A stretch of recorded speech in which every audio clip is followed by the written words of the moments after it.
So, welcome once again to the Ordinary Council meeting for the 28th of March 2023.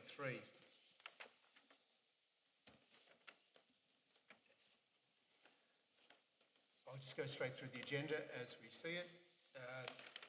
Item number 1 is the recording and live streaming of council meetings. Sorry, two things first.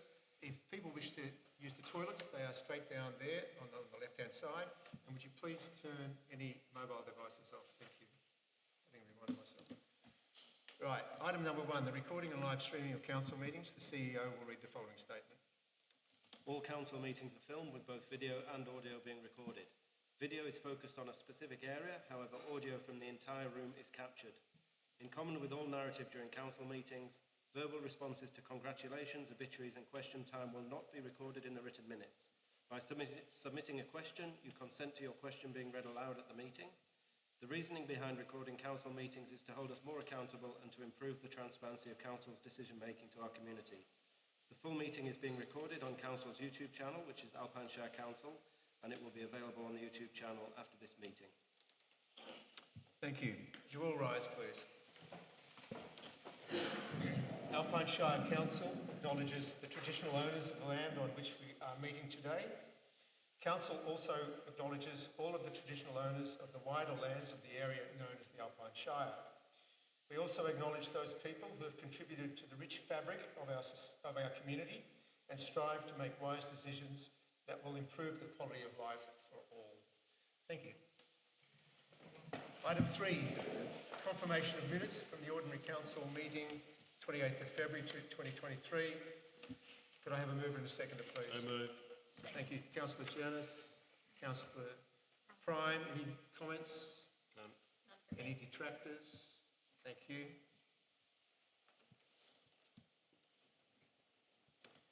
Item 4, apologies. Sorry, we'll take that to the vote first. Trying to rush through here tonight. Those in favour, thank you. No apologies tonight. Tony? My apologies, Tony. Councillor Keeble? I was expecting to see him on screen. Councillor Keeble is unavailable to attend tonight, so he is an official apology. Thank you. Obituaries and congratulations, starting from my left, Councillor Kelly. Thank you, Mayor. And others may give some more flavour to this, but congratulations to the Bright RSL. I know they had a 100th anniversary celebration on the weekend just gone.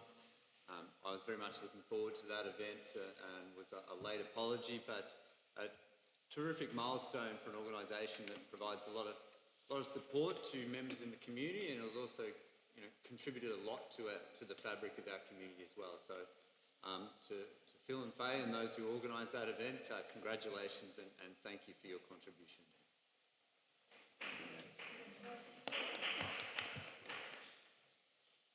Councillor Prime. No, none from me, thank you. Thank you. Councillor Giannis. Yes, thanks, Mr Mayor. I was at the RSL the other day. We were fed by Doomu Cafe, and for the first time ever I had kangaroo stew. Thoroughly enjoyed it as well. It was a great meal, and it was nice to catch up with a lot of old diggers there. And the other one I went to the other night as well was the Friends of Lakuta in Timor-Leste. Had a fundraiser here in Myrtleford. Over 130 people attended with about $10,000 got on that night for that community over there in East Timor. When you see the living conditions that they have and the things they don't have, it makes you proud to live where you live in Australia. We're doing very well in relation to those people there. That's it. Thank you. Councillor Hughes. Paul Punker had a colour run to raise awareness for mental health. It was very well attended. Feedback was fantastic, and I think those types of events, getting our community together, our kids involved, having those discussions about mental health and the importance of, keeping an eye on people that are nearest and dearest to, I think it's really important. So that was a great success. A very big congratulations to Paul Punker Primary School for their 150-year celebration. I unfortunately wasn't able to go. However, the preparation for that, we had months and months of preparation and decorations and finding a lot of history, and so I'm just wanting to thank all of the public that were involved in helping gather that information, sharing their stories and making that day a very big success. And I just also wanting to put a congratulations out across the board to the members of our community who more and more we're seeing people voicing their opinions, putting their opinions forward in a respectful way, helping those who can't voice their own to be able to do that as well when it comes to things in our general public and the changes that we will be seeing and continue to see. I think that the more people are aware of and read up on and know what's happening, then we have a more rounded view of what it is the community want to see, and that includes us here as community members as well. So I'm just wanting to be, put a hand together for those that have been able to step up and voice their opinions so far. Thank you, Councillor Hughes. Councillor Nicholas. Thank you. Problem with going last is that everyone says everything that you want to say. Of course. But I wanted to also pick up the Colour Fun Run because it was not only a fabulous event, but it was organised by young people, supported by council staff, and it was a terrific event. It was fabulous to see the kids out there having a lot of fun with the colour, and really appreciated the support that they got from our staff and how many staff members were there also covered in colour and helping to distribute it appropriately to the other walkers and the runners. So well done. The other thing I wanted to talk about was the RSL Centenary Luncheon. Concur with Councillor Kelly's points about how important the RSL is. At the luncheon there was some discussion about how big an RSL needs to be to continue, and Bright has no problem at continuing. It's got a lot of members, a lot of financial members, and it is obviously really supportive. So well done them. But I was also privileged to sit next to Jack Turner, who is the last Second World War veteran in the Alpine Shire. So pretty good to have a chat to someone like that. I also wanted to, on a sadder note, note the passing of Peter Malkin, who I've known since 1985 and who I worked for and with over many years at Mount Hotham. He contributed incredibly at Mount Hotham to both the community and the ski area. He actually liked to blast things. He had a miner's licence, so he did some blowing up there and shaped some ski runs, which is pretty good. But he also contributed very well in Bright itself, and he was the president of the golf club when he died. And he contributed there in raising lots of money, changing the way the watering works, and some various other things. And I know that there are people here tonight who appreciated driving with Malco in MGs and Triumphs, because that was another one of his passions, and he was part of the group here that enjoyed that as recreation. So ballet, Peter Malcolm. And that's it from me. Thank you, Councillor Nicholas. My congratulations go out to the Bright Bowls Club, their 125th anniversary. A brilliant night. They had about 70 or 80 people there, and it was a fun night. But congratulations to them. Moving on, declarations by councillors of conflict of interest. Do we have any tonight? Yes. Thank you. Item number? 8.2.2, I think it is. 8.2. Sorry, 8.3.2, thanks. Thank you. Got that, don't I? For those that have only just arrived, could I just ask that if you've got any mobile phones, you please switch them off? Thank you. Now, this is a section of the council meeting that most of you have come for. This is the public question time. Questions on notice are limited to 2 questions per person, and we have quite a few questions tonight. Some of these questions they interplay with each other, so hopefully we get all the questions answered. As I pointed out to the people that are only arriving now, if we're running short of time after the questions on notice, we do take questions from the floor.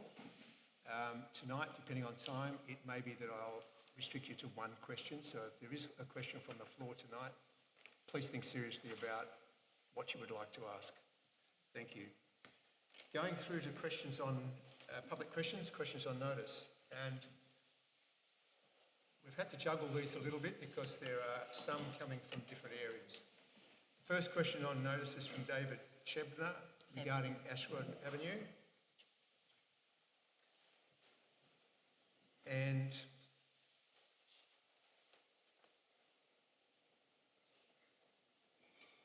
the questions are, how does the proposed subdivision into 7 lots fit into low density living? Is this not high density and more suited to the centre of town? And the second question is, how will this fit in with the vibe of the street? Usually with these things, if you are not familiar with council meetings, council officers will have the information and they will be answering the questions. So do I have answers to this question from Ms Helen Havercroft? Thank you. Thank you, Mr. Mayor. The land in Ashwood Avenue is not zoned for low density residential development. It is zoned to allow residential development at various densities and building heights, and has been since it was put into the scheme on the 9th of September 1999. It's the choice of the individual Yeah, landowner. you can't hear. Oh, sorry. I'll read out. And just put your microphone in. Thank you. please, Ellie. I don't think it's in the room though. So the land in Ashwood Avenue is not zoned for low density residential development. It is zoned to allow residential development at various densities and building heights, and has been that way since the 9th of September 1999. It is the choice of individual landowners whether or not to seek redevelopment of their land. Council does not determine their timeframes. Each application is taken and assessed on its own merits, rather than one application in the general residential zone determining what might happen in the rest of that street or avenue. Thank you. Question number 2 is also on Ashwood Avenue from Jack Anders. The 2 questions are, is council aware that it is setting a precedent for subdivision of further allotments in Ashwood Avenue that contravenes the intention of the character of the area? And question 2, is council aware that the amenity of the residents currently objecting will be diminished if this planning application is granted? Do you have answers? Thank you again, Ms Havercroft. Thank you, Mr. Mayor. So to the first question, all land in Ashwood Avenue is zoned general residential, which allows for residential developments at various densities and building heights, and that has been the case since the 9th of September 1999. Additionally, there's no covenants over that land, which stipulated that it was for the character of low density living at the point that that rezoning took place. And number 2, the proposal achieves a suitable level of off-site amenity and meets the standard of clause 55, principally relating to building heights, setbacks, overlooking and overshadowing, and there's a lot more details about that in the full council report about the site. Thank you.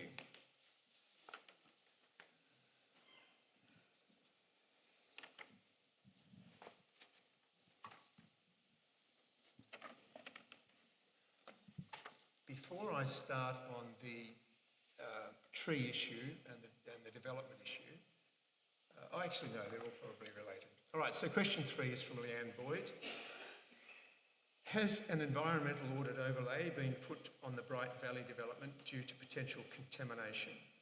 The answers will come from Mr Alan Rees. Thank you. Thank you, Mr. Mayor. No environmental overlay has been applied to the land at this stage. Council has requested whether the developer has done an investigation and to provide a copy of that report. Council is currently investigating the process that was followed at the time of the rezoning and the contamination status of the land.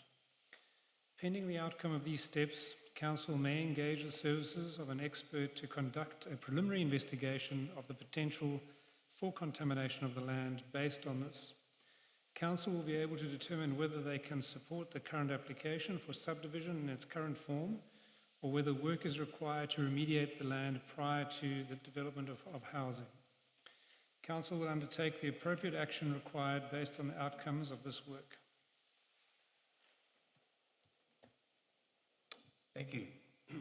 Question 5 comes from Ms Paula Hall. It's regarding rates and sewage.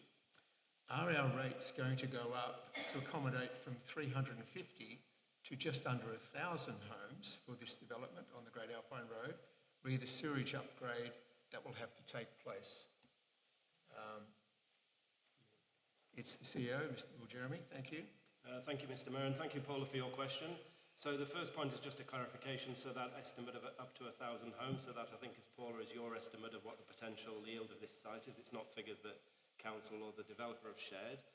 In response to your question about the sewage upgrade, so sewerage and potable water is a service that's provided by North East Water. It's not a council service, so the providing of sewerage services and potable water won't have an impact on the rates that are charged to Alpine Shire council ratepayers. Question, actually that was question 4. Question 5 is also from Ms. Paula Hall. I need to ask how putting exemption overlays that keep the public from taking issue to VCAT is in the public's best interest. Is that yourself as well? Thank you. Thank you, Mr. Mayor, and again, thank you, Paula, for asking clarification on this point. So the use of a development plan overlay, which was applied in 2015, is a very common planning tool. And it's a tool that is used to manage the development of very large sites. So typically a site that could be in single ownership that covers a large area, or it could be multiple sites that have different landowners that need to collaborate to get a good outcome.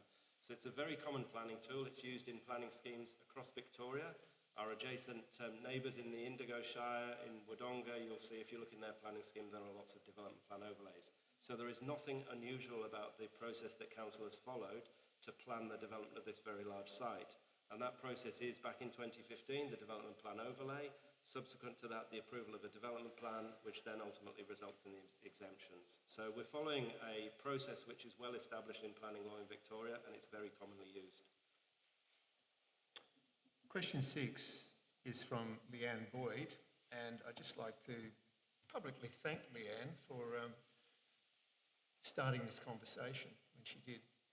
The question is the documentation that specifies the third road that intersects the Great Alpine Road, the 30-metre wide entrance, available to view? Or what date was this documented and approved? Again. Thank you, Mr. Mayor, and thank you, Leanne. So the documentation that contains the third road is the development plan. So if you go back to 2015, the development plan overlay that was approved by council in 2015 does not show a third entrance onto the Great Alpine Road. It only shows the 2 entrances. The development plan that was submitted by the developer in November 2021 shows that first entrance. So that was the proposal received from the developer in November 2021, and we have put that development plan on the website for the members of the public to see. And then there was an evolution of that development plan from November 2021 to July 2022 when it was approved by council, but there was no change in that road. Throughout that period, that third access road was contained within the development plan that the developer submitted. So the first time council saw it on a formal submission was in November 2021. Thank you. Questions 7 and 8 come from Mr. Colin Bertush. 1. Will council ensure that the provisions of Australian Standard 4970/2009, the protection of trees on development sites, is adhered to during all earthwork aspects of the Bright Valley development? And 2. Acer negundo, Populus alba and Robinia are locally known environmentally invasive tree species, yet are listed in the Bright Valley Development Landscape Architect Plan. So the question will be, will council ensure that a suitably qualified and experienced arborist is engaged to amend and ratify these plans to assist council to achieve the best outcome before handover? Answer. Thank you, Mr. Rees. Thank you, Mr. Mayor, and thank you, Colin, for your questions. The answer to both questions is yes. We will be engaging appropriate support and experts to ensure that this is done according to the standards. Thank you, Mr. Mayor. Thank you. Questions 9 and 10 come Mr. Dean Toohey. The questions relate to proposed stage 3 of this development. The 2 questions are, how can the stage 3 be developed, particularly southwest on the site, when the 150-metre perimeter from the high fire hazard HPV plantation will be encroached? Question 2, being the largest area to be developed, has the Shire met with the developer to discuss stage 3? Again, Mr. Rees, thank you. Thank you, Mr. Mayor. The approved development plan and the bushfire management overlay requires that a bushfire hazard site assessment, a bushfire hazard landscape assessment and a bushfire management statement be provided with the lodgement of any plan of subdivision. This will be referred to the CFA for review and comment, and the CFA are the determining authority. Each application for subdivision will be considered by the CFA on its merits. The CFA has been involved in that preparation of the development plan overlay in 2015 and the preparation of the development plan in 2022. So they have been engaged throughout the process and are aware of the plans. In terms of question 2, yes, Council is meeting with the developer on a regular basis to discuss the broader project planning and sequencing, and this includes stage 3. Thank you, Mr. Rees. Questions 11 and 12 are from Ms. Kate Farrell. Question 1, was it the Alpine Shire Council who recommended the removal of our majestic 100-year-old trees? Question 2, was it the Alpine Shire Planning Officer who proposed the entrances and exits to the estate from the Great Alpine Road? Mr. Jeremy? Thank you, Mr. Mayor. So the first question there, was it council who recommended the removal of the trees? No, it wasn't. Council has not recommended the removal of any trees to facilitate this development. As I mentioned in my previous response, the developer submitted a plan in November 2021 which showed the third entrance, and that remained the plan through to the approval of the development plan in July 2022. It was understood by Council's planning team at that time that to facilitate that entrance there would be some removal of trees required, but that wasn't a recommendation of Council that those trees be removed. So that's the first question.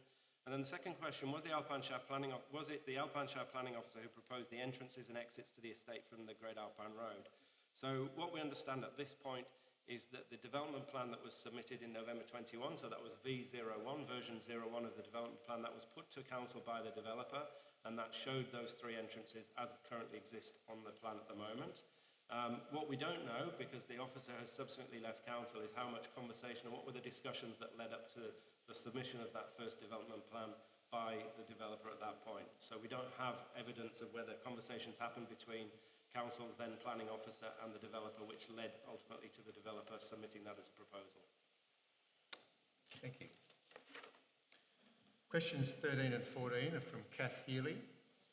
Question 1, does the Shire have the ability to table the Western Gateway Development Plan overlay to revise some restrictions on the number of houses the developers can build on this site? Question 2, due to many serious implications that have now arisen of what appears to have been overlooked by the Alpine Shire Council, for example, the protection of our gateway trees and importantly, failing to complete an environmental audit on the said land, can the Shire take a legal perspective over the planning perspective and seek legal advice as to whether decisions were made as an informed decision? Thank you, Mr. Jeremy. Thank you, Mr. Mayor. So the first question, can Council table the development plan overlay and make changes to that? There is a legal route to change the development plan overlay. So the development plan overlay was a process, went through a process of development, and it was subsequently accepted as an amendment to the planning scheme by the Minister for Planning. And there is a legal avenue for Council to say we would like to amend that development plan overlay. However, what we've been advised is that that carries risk at this stage. So imagine you're an investor and you've invested $30 million in a site, and then Council says, right, we want to go back to the beginning and we're going to change the restrictions that apply to this site. You can well imagine that that developer might then choose to take legal action against Council. And that's the situation that has been described to us in the legal advice we've received. So the legal avenue exists. However, there's a risk that if Council chooses to try to change either the development plan overlay or the development plan at this stage, having an investor who's invested in the site on a certain basis, then they could be subject to legal action by that developer. That's the first question, though. So the second question is, due to serious implications that have now arisen of what appears to be overlooked by Alpine Shire Council, so the protection of the trees and the environmental audit, can the Shire take a legal perspective over a planning perspective? So what we're doing, we've identified two key pieces of work which we've described tonight. One is to engage expertise around the environmental audit to understand what should have been done back in 2015 when the land was rezoned, what was done, and if there are gaps between what should have been done and what was done, what is the appropriate action at this stage? And based on the advice that we receive, we'll take legal advice to work out what the next steps are. So that's the first key piece of work. And the second key piece of work relates to the trees. And again, we're going to seek external advice, well, subject to a decision of Council this evening. We're going to engage expertise to establish, based on input from the community, based on things that have been learned, what is the value of the avenue of trees and what are the opportunities that exist to protect those trees through an overlay. And again, once we've got the expert's opinion on what opportunities exist, we'll then seek legal advice to understand what is the opportunity at this stage in the planning process to be able to do anything with that legal advice. So I think the answer to question 2 is yes, there are 2 avenues. One is the environmental audit overlay, and the second is the protection of the trees that we're going to take external advice and ultimately take some legal advice based on what we learn. Thank you. Question 15 is from Jennifer Jones. I would like to know why there was no planning limitations put on the Milne property when sold. Again, Mr. Jeremy, thank you. Thank you, Mr. Mayor. So for clarification, there were no changes to the planning controls when the land was sold, from the Milnes to the Deeks. The planning controls were put in place back in 2015 when the land was rezoned to general residential and when the overlays were applied. So it's not correct to say that there were no planning limitations put on. There was a land subject to inundation overlay. There was a development plan overlay. The land was rezoned general residential, which brings its own set of planning controls. And there's a bushfire management overlay. So there are planning controls which exist over the land that the Deeks have purchased. Thank you. Questions 16 and 17 come from Michelle Daly. Question 1. Who in council or executive is the responsible authority managing, overseeing, negotiating with the Bright Valley developers on the community's behalf? I have contacted council several times and have never been given direct answers as to who is the person or persons with authority.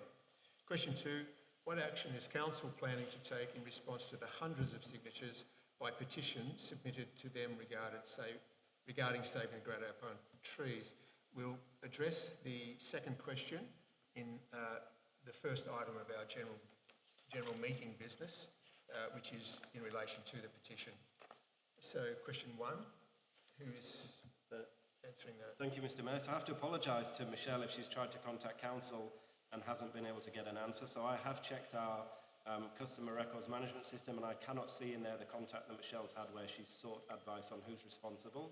So at this point, council is a responsible authority. Council has delegated certain authority down to me as the CEO, and ultimately I use my team of officers to deliver on that delegated responsibility. So it's very clear to me, and apologies to Michelle if she hasn't been able to get that clear answer about who's responsible. I will respond on question 2 if I could. Okay, certainly. So question 2 is, what action is council planning to take in response to the hundreds of signatures in the petition? So there's a couple of things. One is we have a statutory planning team at the moment which is progressing through an assessment of the subdivision permit application. We are taking the information that's coming in as objections, submissions, feedback from the community. It is essentially being put into 2 piles. There's a pile which has a relevant planning basis that our statutory planners might need to take into consideration as they assess the permit. And the other pile are those emotional arguments that maybe don't have a basis in planning law. So we have 2 piles. All of those are going to the councillors, so they're aware of them. Our statutory planners are getting the pile which has potentially a legal planning basis which they need to be aware of as they conclude their assessment. So that's ultimately what we're doing with the information that we're getting in at this point. In terms of the specific petition, we've got a report coming to council this evening with some recommendations which we'll run through after the questions on notice. Thank you very much. Look, I might just point out at this point, from the general public point of view, council is not like state politics or federal politics. A council cannot actually go out there and say, we are going to do this particular thing if it not before us in a council meeting to make a decision. So please don't confuse us with politicians from various sides of the political diaspora. That having been the case, I'm just picking up on the second line in this particular question, and that is overseeing negotiating with the Bright Valley developers on the community's behalf. The only thing that council can actually do, and I talk about 7 councillors, is to advocate very strongly back to the officers through the CEO to really push them for the best outcomes, which we are hearing from the public. So that's council's job at the moment until such time as we sit here in deliberation on the actual development plan or the subdivision plan. Moving on, question 18 is from Margaret Miller. Has the developer checked to see if there are any endangered or non-endangered birds nesting in these trees that are marked for destruction. This must be clarified first by a recognised ornithologist before any form of removal or destruction. Has council approached this requirement? Mr. Rees, thank you. Thank you, Mr. Mayor, and thank you, Margaret, for your question. I'm going to have to take this one on notice. We haven't had a chance to dig into the details, and we will respond to Margaret in writing. Thank you. Question on that one then. If we do get an answer to that, will it be on our web? Are we having a website upgrade? Yes, we can update that into frequently asked questions on the website. Thank you. That would be good. Question 19 and actually question 20, there are two questions here are from Nathan Kent. With the overall development to represent an approximate 20% increase in dwellings to the town, it is asked that consideration be given to the appropriateness of the proposed development and to whether the density and lot sizes are in line with the town aesthetics and if there is a potential for the development to detract from the overall feel of the town. And question 2, it is asked that consideration be given to the appropriateness of the proposed development with reference to the added stress that the development will put on the existing public and private infrastructure, in particular the ability of local schools, hospitals, medical facilities, childcare facilities, parks and recreational facilities, emergency services and other local, state and federally funded services, and as to what measures the council has taken to advocate, seek funding, propose upgrades to or consult the appropriate stakeholders to ensure that the above-mentioned services and facilities are of a suitable nature to cover the expected population increase as a result of the proposed development. Quite a long question.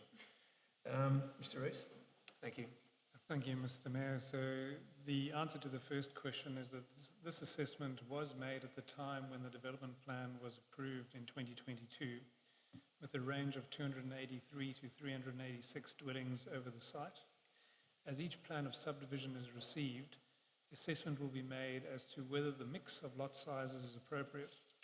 Under the planning scheme, council's role is to facilitate a diversity of housing stock and consider neighbourhood character. With regard to question 2, all ministers responsible for the provision of these services have been notified and they should have factored this into their long-term planning. However, council has not sought developer contributions for community and development infrastructure, except for the public space, for which a 5% contribution has been negotiated. Thank you. Question 20 is from Claire Johnston. Could you please provide an update on council's progress in evaluating the requests for an interim heritage overlay for the Gateway Trees of Bright, including the next steps in that process and expected timelines? Is that Mr. Rees again? Thank you. Thank you, Mr. Mayor. As Mr. Jeremy has pointed out, pending the outcome of the first item on this evening's agenda, council will then engage the services of a qualified landscape and heritage consultancy to assess the significance of the Boulevard of Trees and determine whether they meet the threshold for the application of a heritage overlay or a significant landscape overlay or any other environmental overlay. This will take approximately 6 weeks. If the boulevard is found to meet the thresholds, council will approach the Minister for Planning and request that they apply the appropriate control. Council will take the appropriate action required based on the outcome of this investigation. I have a question here from Catherine Broomhead as well, which is just probably a follow-up to that question. Will council consider applying a Victorian local heritage overlay? It's a bit more specific to Bright's Gateway Avenue of trees on the Great Alpine Road to protect them from removal. Can you respond, or will you let your previous answer? I think the previous answer addresses that and the approach it will be taking. All right. Now we have a question that I was looking for earlier in the night to start first with. That is from Katie Stephen. Question 1.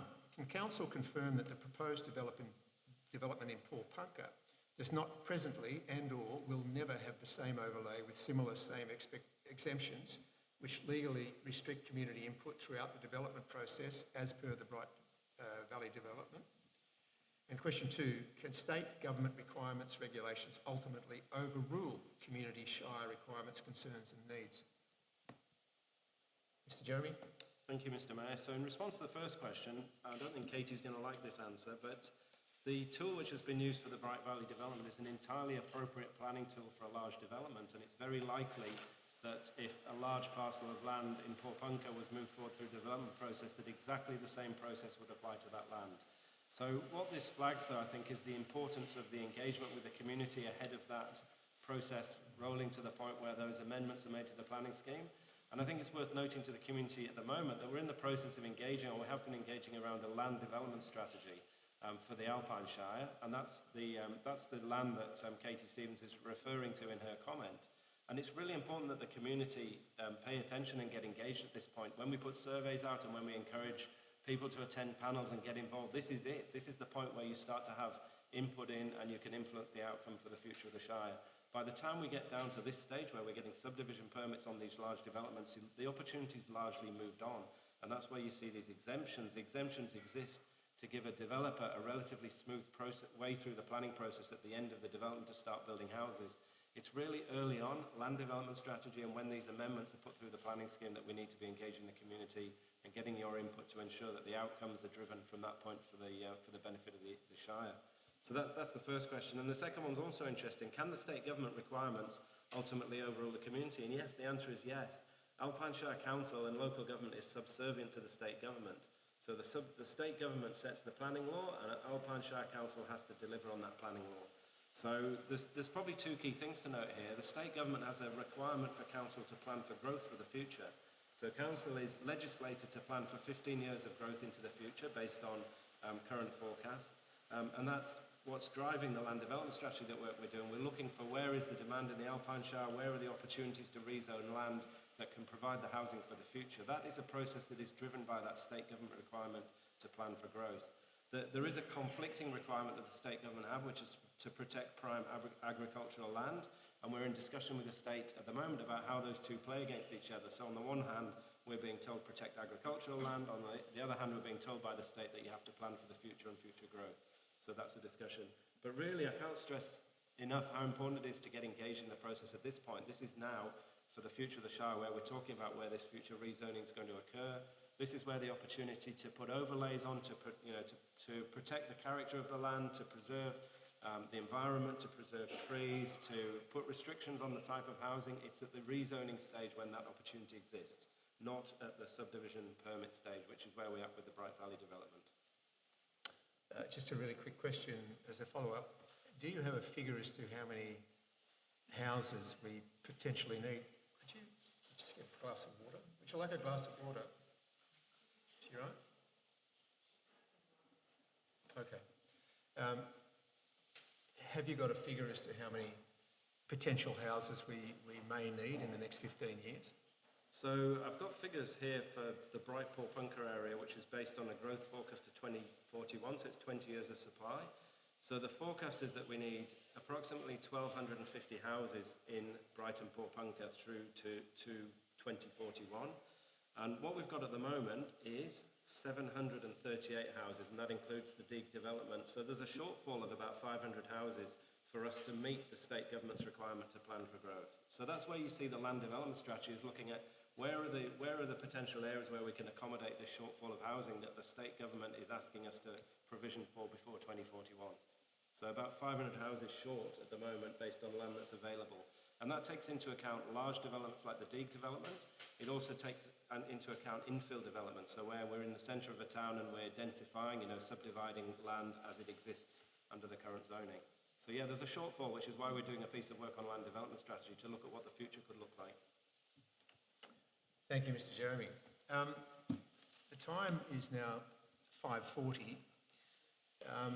I will take questions from the floor tonight if anybody does have specific questions.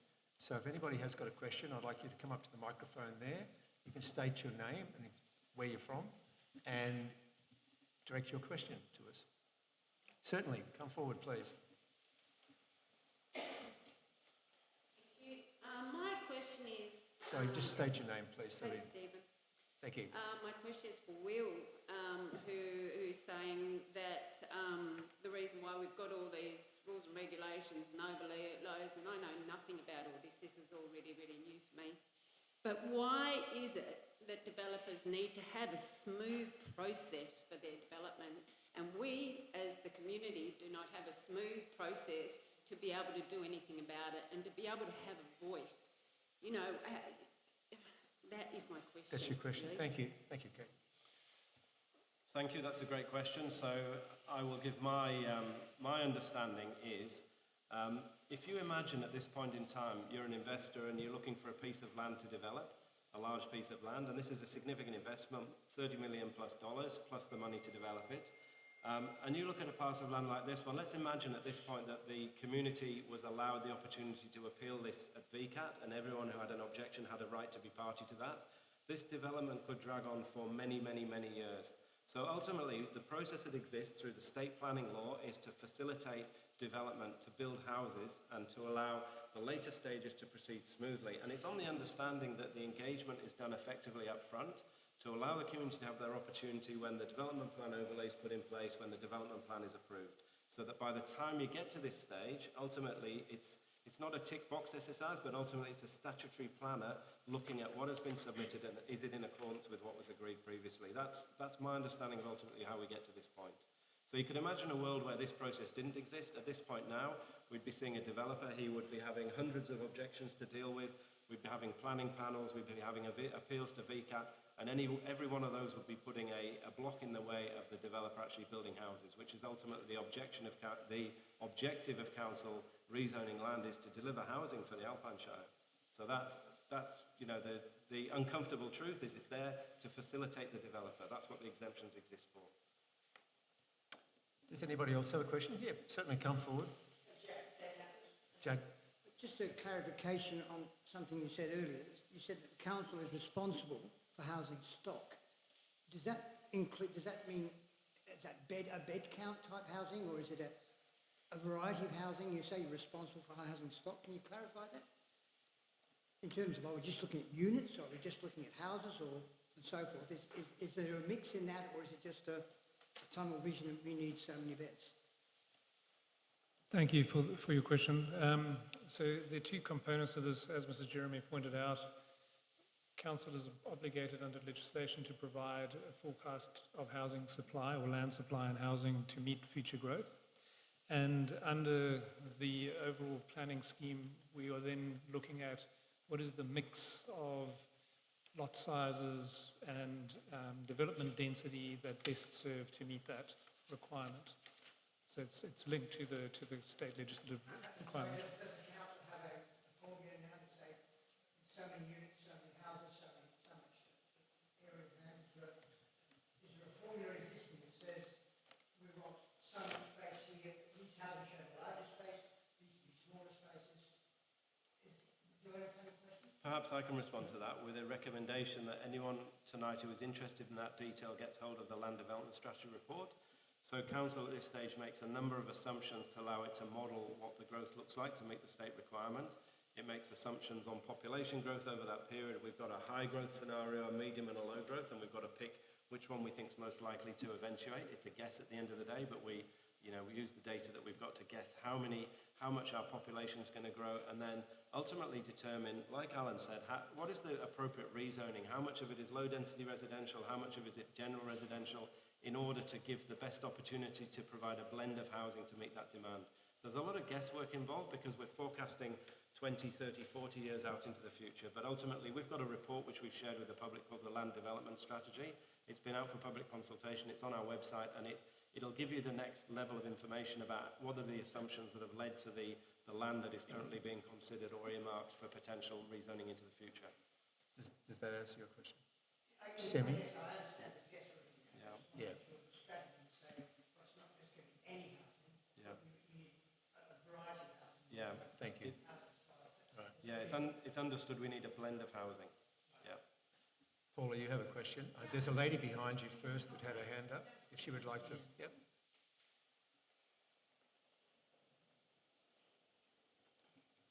Leanne Boyd.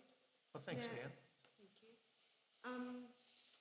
When we read the panel report of another great concern is the significant risk to life from bushfire. When the panel report was written, and previous to that, there was mention of 150 houses.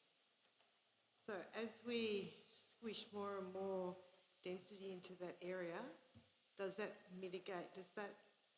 increase the risk of people surviving should a bushfire come? And it's not, the CFA has said it's not impossible that will ever happen. Like it's possible, it could happen. So what do we do with squeezing Certainly, more into a small space? I understand the sentiment of your question. I can't answer it. Is it something that the officers could answer or not at the moment? So I can give a high-level answer. So ultimately, with the bushfire risk in Victoria, we shouldn't build any houses, I think is the answer, because we're increasing the risk. But there's a balance, as with everything. You know, we've got a provision again for the growth.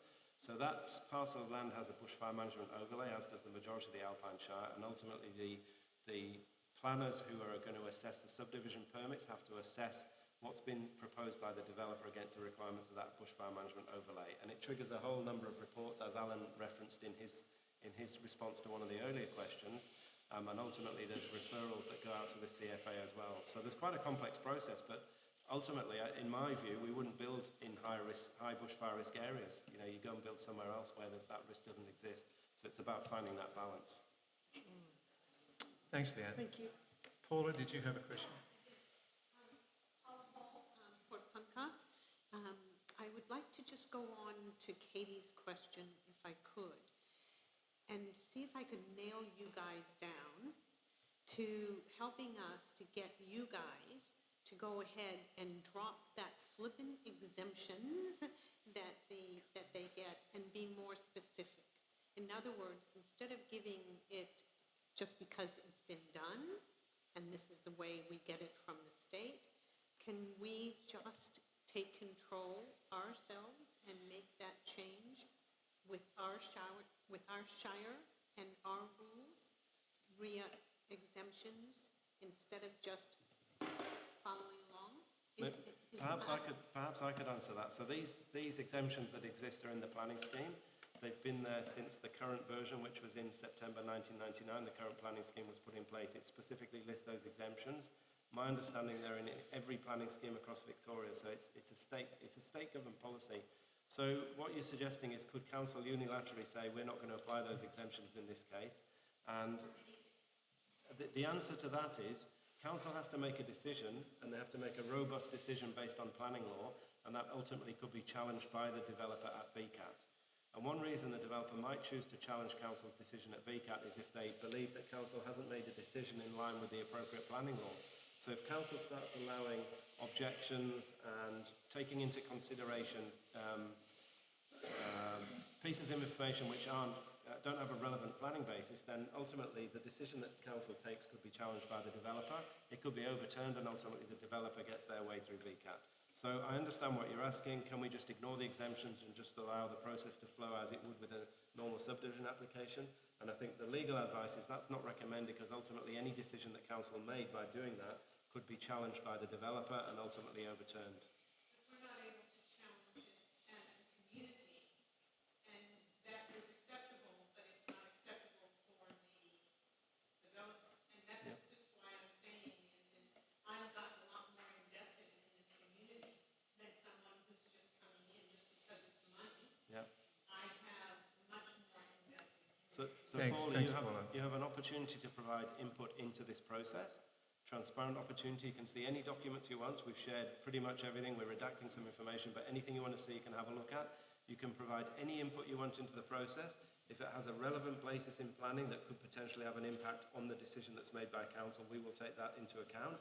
If it is an emotional argument that doesn't have a relevant planning basis, it will be parked. Councils will be aware of all the arguments, emotional or otherwise, and ultimately will make a decision based on the information that's in front of them. Okay, I've got some time. We've got 10 minutes, and then I'm going to call it into questions. So one question per person. I think down the back was first. Thank you. If you speak up, you'll be fine.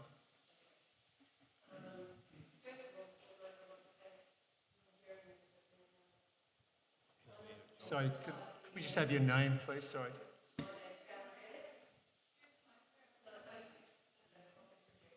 Thank you. Emotional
So we don't take statements, okay? We take questions.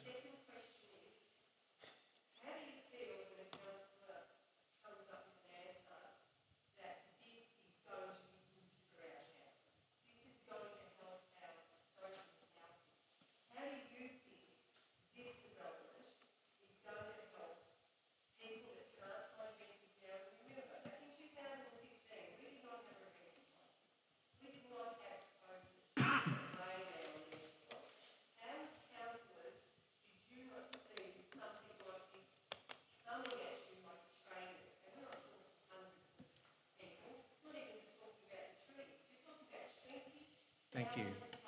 I think we have the gist of your question. I will answer this way simply. I think you've answered the question yourself simply by saying 2015. Back in 2015, there was a requirement, as Mr. Jeremy has pointed out, to have housing stock or housing availability. The particular area of land that is in question was identified many years before that as the potential growth corridor for Bright. And so when the decision was made in 2015, those were the decisions, and that's basically how it was made at the time.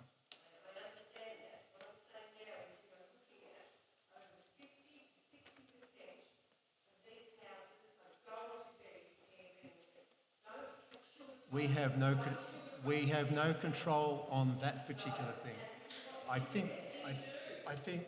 think we will take. We're not going to get into this discussion tonight. If anybody would like to think that we have a control over Airbnb, please email me with suggestions, and I will answer you personally. Exactly. Airbnb was not the major problem then either. It's very easy to look back in hindsight as to what could have happened and should have happened. At the moment, we're dealing with what we have. Could I have another question, please? There was about 5 hands up over the back there, and then you, sir, in the orange. You can't hear me? Certainly, thank you. Come forward to the microphone, please. Just state your name and where you're from. My name's Adrian Least. My question is that we've got this, housing requirement, as in number of houses that we'll keep saying. So what do we do, when we reach that point? Do we start putting a third story on existing homes or otherwise, aka Ashwood Avenue? It's completely against what Ashwood Avenue is, yet we're going to allow a little sublet to happen there. So your question is, what do we do when we get to the 2,800? Yeah, because everyone seems to be hell-bent on meeting this requirement of this projection. And once that's met, then what happens? Well, once that's met, it'll be 2 or 3 years down the track, and the projection will have gone out further. So in other words, it's no an matter ongoing what, thing. Sorry, so in other words, no matter what, you're going to allow subdivisions to occur in order to meet the criteria? Not necessarily. Each one will be taken on its merit, and it could be infill, it could be, I know nobody would like to see 3- and 4-storey buildings in Bright. I personally wouldn't either, I'll say that now. It'll be on its merit at the time. Okay, in addition to the other major subdivision, it was said by council that it would take into consideration the 386 dwellings in regards to sewage and so on, but was it not said by North East Water that they could not meet the sewage requirement, yet we go ahead and give them a development grant? I don't think you can expect to see 386 if that's the figure you're using. 386 was the figure that was given before. Fine, I don't think you can expect to see that number of houses in the next 2 years. I think this development is going to be happening over at least 7, 8, I probably predict maybe 9 years. So things will develop over that period of time, and then each time a subdivision comes up, then the statutory planners have to look at it and see whether or not it actually sits within the state planning rules. So the fact that it doesn't, that doesn't matter, it still gets an approval?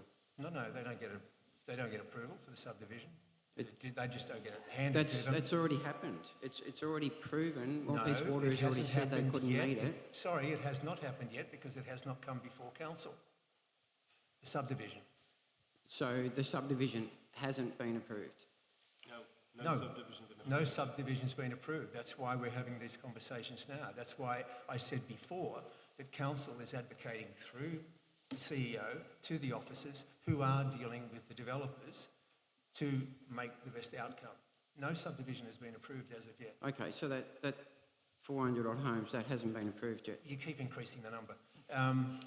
No, it hasn't been Well, approved. this is what's happening. No, it hasn't been approved. It's still within a development plan only, not an approved plan. Right, Does that answer that question? okay. Thank you. Right. Gentleman in orange. And I'll take one more question after yours. Gentleman in black. Thank you. Thank you. My name's Mario. I've actually got two questions. Thanks, councillors, for your patience. Thanks, mate. What is the new information council's received that justifies spending $10,000 of ratepayer money on consultant fees for this development? Mr. Jeremy? Thank you, Mr Mayor. So that is subject yet to a decision of council which is taken, so I've got a report here with a recommendation. The new information is information that the community has shared with us in relation to the heritage, the arboricultural and the landscape value of the trees, information that potentially wasn't known to council back when the development plan was approved, and there are people in the room here who have shared that information with council and put forward a very strong case that council should be looking at that. Now, within council's office, we're a small, lean team. We do not have specialists who are able to make an assessment of the heritage and the arboricultural value of trees. So unfortunately, there are tasks that we're required to outsource to people who do have those specialist skills. So we'd love to have a team that's able to do that assessment, but unfortunately, if we're required to do that due diligence, which we are, then we're going to have to outsource that. Understood. Thank you. Second question. There are no third-party appeal rights applicable to this planning permit application before council. Do the councillors understand that making a decision as a result of community feedback is contrary to the applicable planning control, being the approved development plan, and is therefore potentially an error of law?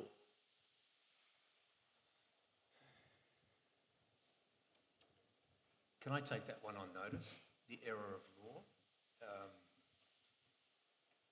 Yeah, it's a complex question. Look, would you like to email that question to me and I will give you a response? I've got Will's email, so I'll forward through. Please do that. No Thank worries. you. Thanks for your time. No, thank you. Gentleman in black, thank you.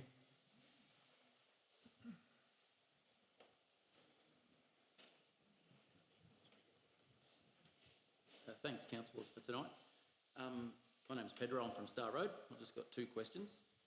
This recommendation has direct bearing on a current planning permit application. Does council understand that failing to provide any notice of the permit applicant of this matter, despite having regular communication with the applicant group as recently as last Tuesday, fails to afford natural justice? So are we talking about a planning application coming before us tonight? That you currently have? Which one? The Bright Valley development. That one. Sorry, would you like to just repeat that question? The recommendation has direct bearing, the recommendation the council is going to make, has direct bearing on a current planning permit application before you. Does council understand that failing to provide any notice to the permit applicant of this matter, despite having regular communication with the applicant group, as recently as last week we believe, fails to afford natural justice? Perhaps I could respond. The applicant is very, very well aware of the community sentiment around the trees. We have had those conversations as council. We are putting a recommendation to council tonight to ultimately do some work which will allow council to make an informed decision. I believe the onus is on council to afford them the necessary information to make an informed decision at the point they make that permit decision. Thank you. And as a landowner, why is council considering a petition that is based on misinformation that implies the removal of an avenue of trees when council is clearly aware that this is not the case? That is a very good question. It is. I could answer it one way. I don't know whether Mr. Jeremy wishes to answer it another way, but it is coming up in this item 8.1.1, which is the petition, the proposed removal of trees, and we've got some discussion happening around that. Will that suffice? We put it into that area? Yeah, that's fine for tonight. We can put my questions through on email as well. Thank you. Thanks for your time, guys. Thank you. Thanks very much. Thank you. We are going to now move on with the actual meeting agenda. Thank you, everybody, for your questions. I hope you've had some satisfaction. Mr. Mayor, could I just finish up with one thing? Yeah, Councillor Nicholas would like to say something. I just wanted to reiterate what Mr. Jeremy said about input and the timing of input. And the land development strategy is the place which is, it's the document we've got that is going to shape the future. So have a look at it and keep your eye on that. That's all I wanted to say. Yep, thank you. Agreed. Item 8.1.1, petition proposed removal of trees. The recommendations are that council, actually I'll hand this over to Mr. Jeremy. Thank you. Thank you, Mr. Mayor. So the purpose of this report is to inform council and provide a response to the petition relating to the proposed removal of trees on the Great Alpine Road. So this was a petition that was presented to council on the day of the February council meeting, and we noted it in the meeting in February and provided a verbal response at that point, but our governance rules require us to follow up with a written response at the next council meeting following the receipt of the petition. So here is the formal response to council in relation to that petition. So the petition was received 28th of February. At that point it had 118 signatures on it, and the petition stated, "We are concerned about the proposed removal of trees on the way into Bright Victoria. The trees are a vital part of our town's natural beauty, and their removal would greatly diminish the area's aesthetic appeal. We urge the Alpine Shire to consider alternative solutions to achieve the desired outcomes whilst preserving their value and beauty. Community engagement and collaboration are essential in this process. Please reconsider the proposal to remove the trees and work with the community to find a solution that balances the needs of the community with the preservation of the natural environment." So at the point that we prepared this report, which was last week, on the Friday, the number of signatories to the petition, the paper petition, was up around the 3,200. And there was also a change.org petition which had been circulating, which had exceeded 22,000 signatures at that point. So that was the weight of evidence that there was some community interest. So council's assessed the request to essentially pay some more attention to these trees. And what's brought us to a recommendation this evening is that potentially there is new information which wasn't available to the people who made the decisions back in July 2022. That is what it is that has resulted in this recommendation. And we believe it's important for council when they make a decision on this subdivision permit application to make it on the basis of all the information that's available to them that has relevance to that planning decision. So that's why the recommendation tonight, as well as noting the petition and acknowledging the importance of these trees to the community, is that we engage someone to actually assess the information that's out there and to advise the council officer group what is the relevance of that new information that's come to light. So what I describe here is a two-step process. The first is to assess the heritage value of the trees, the heritage, environmental, arboricultural and landscape value. That's the first part. The second part is then, based on what we learn, is to understand the legal implications of what we've learned. So for me, there's two steps. What we're describing in this report is just informing ourselves of the current situation. And I think it's important for us as council officers to do that in the light of potentially new information. Second part will then be, based on what's described, what are the legal avenues and what are the legal approaches and the legal risks of doing anything with the information. So the recommendation tonight to council is as noted, so that council notes the petition, acknowledges the importance of these trees to the community and to our visitors, and commits to engaging a qualified and experienced consultant to assess the heritage, cultural, arboricultural and landscape values associated with the individual trees which have been identified for removal or potential removal, and also what they contribute to the value of the full avenue of the trees in order to inform a recommendation in relation to seeking the application. I think in response to this gentleman's feedback here, so there is a body of people in the community who've been essentially lobbying for council to take action, and they have been presenting a case that, or potentially a vague case, that a very large number of trees could be removed. Potentially people who aren't in the Alpine Shire, who haven't actually been on the ground, might understand that information to be that the whole avenue is being removed. So we're aware that the likely outcome here, and we've had more engagement with the Deek family, who are the owners, and Human Habitats are the applicant, and they're really working hard to try and limit the number of trees that potentially might be need to be removed in this location. Many of you might be aware of a report from Tim McCurdy that's been put out as a press release on Friday from his engagement with the Deek group, where they're only potentially looking at one tree to be removed now, and a number of trees that are suitable for relocation. So I think what's important is to understand that the final answer is not known, There's potentially a range. In our minds, we're still sticking with that figure. It's unlikely to be less than 5 until we hear otherwise through approved Department of Transport and Planning document. But at this stage, we're not looking at wholesale remove the avenue, which potentially is the information that people outside of the Alpine Shower are hearing. Thank you. Thank you for those recommendations. Could I have a mover and a seconder, please? So moved. Councillor Hughes, seconded. Councillor Nicholas. Councillor Hughes.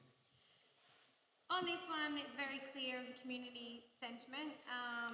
And as I said earlier, I applaud everybody who has put their hand up and put their opinions forward. As Mr. Jeremy has explained, that there is a lot of misinformation out there, and I really urge you all to arm yourself with the knowledge firsthand, not third or fourth hand, because things do get misconstrued. So we're listening, okay? We're not ignoring you. It is a process. There are many, many different things that have to happen in order to get different answers for people that are asking different questions. There is a lot of information that will be put on the Alpine Shire website so that the same questions aren't continuing to come up as well. But just to make note that, you know, this is a way forward. It's not necessarily the only way, and those things will come up in due course. Bringing this to the attention and going to the avenues that you all have gone, and us as councillors, as well as us being community members, we are listening, and I think that needs to be noted as well.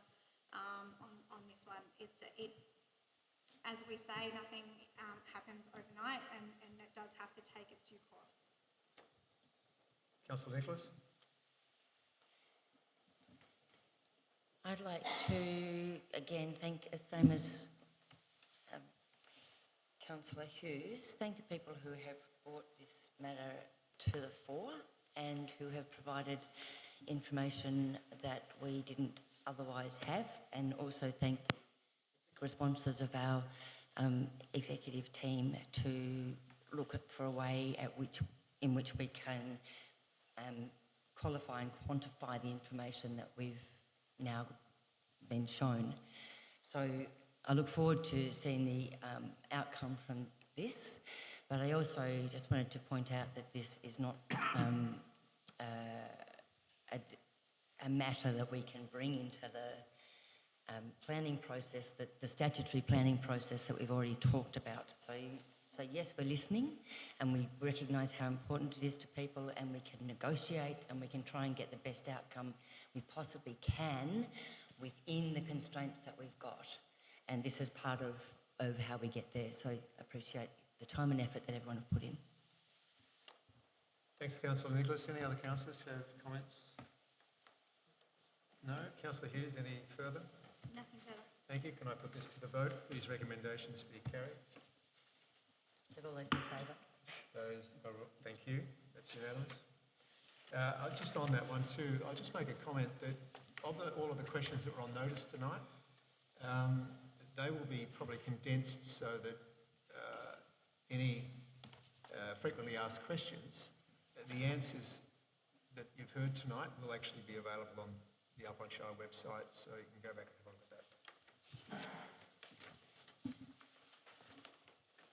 Item 8.2, the Director of Assets, Mr Alan Rees, Airport Services Lease for Aircraft Hangar at Port Punker. If you wish to leave, that's fine. We'll carry on with our meeting. But thank you all for attending.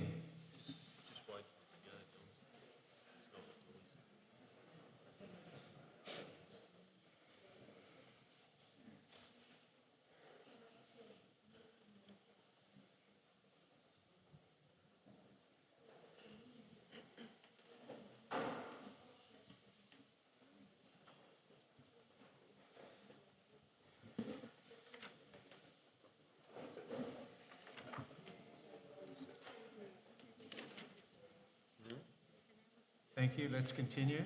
8.2.1, Airport Services Lease for Aircraft Hangar at Port Punker. Director of Assets, Mr Alan Rees. Thank you, Mr Mayor. This report relates to a new lease at the Port Punker Aerodrome on Site 13, contained in Lot 1 of Plan of Subdivision PS 612929 on the Buckland Valley Road. A lease has been prepared for a hangar on the site for a 10-year term with an option for an additional 10 years.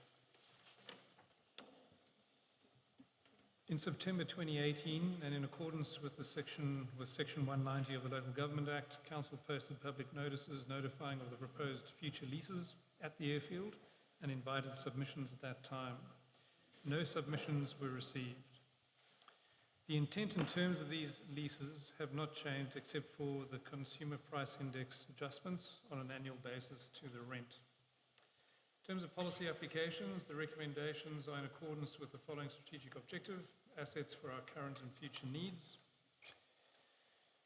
Financial and resource implications: the commencement lease, the annual lease income is $1,153.80 GST exclusive, and forward lease charges are indexed to CPI annually and subject to a market review after 10 years. The risk of non-compliance with the lease requirements is unlikely, and in the event that it does occur, the lease can be terminated according to the terms of that lease. So moved, Mr Mayor. Second. Thank you, Councillor Janis. Councillor Nicholas. Councillor Janis. I think that this is an item that needs to be actioned tonight. The Porepunkah Airfield is growing in use, and those users need to have the appropriate hangars in place to store their equipment and aircraft. I note also that the Porepunkah Airfield has had a helicopter pad recently installed for emergency services, so that's a positive thing, and our airfield there is being used as it should be used. So. Thank you, Councillor Janis. Councillor Nicholas. Nothing to add. Nothing to It's add. going Any second other again. councillors need to add anything to this? All right, those in favour of these two recommendations, please. Show of hands. Thank you. That's carried.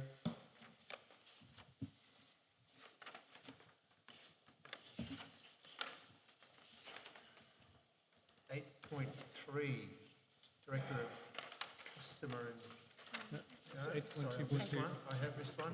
8.2.2, Alpine Planning Scheme Review 2023. Thank you, Mr Rees. Thank you, Mr Mayor. This report relates to the adoption and implementation of the Alpine Planning Scheme Review 2023.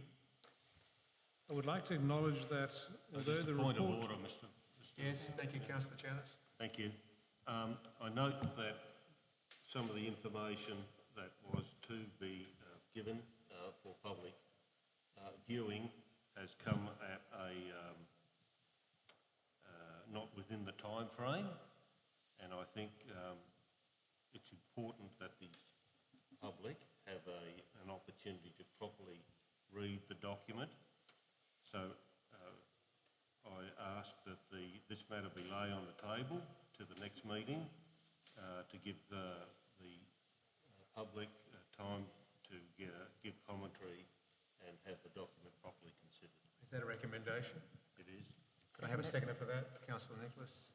So the recommendation is to lay it on the table for a month to provide public with the opportunity, the opportunity to read this first.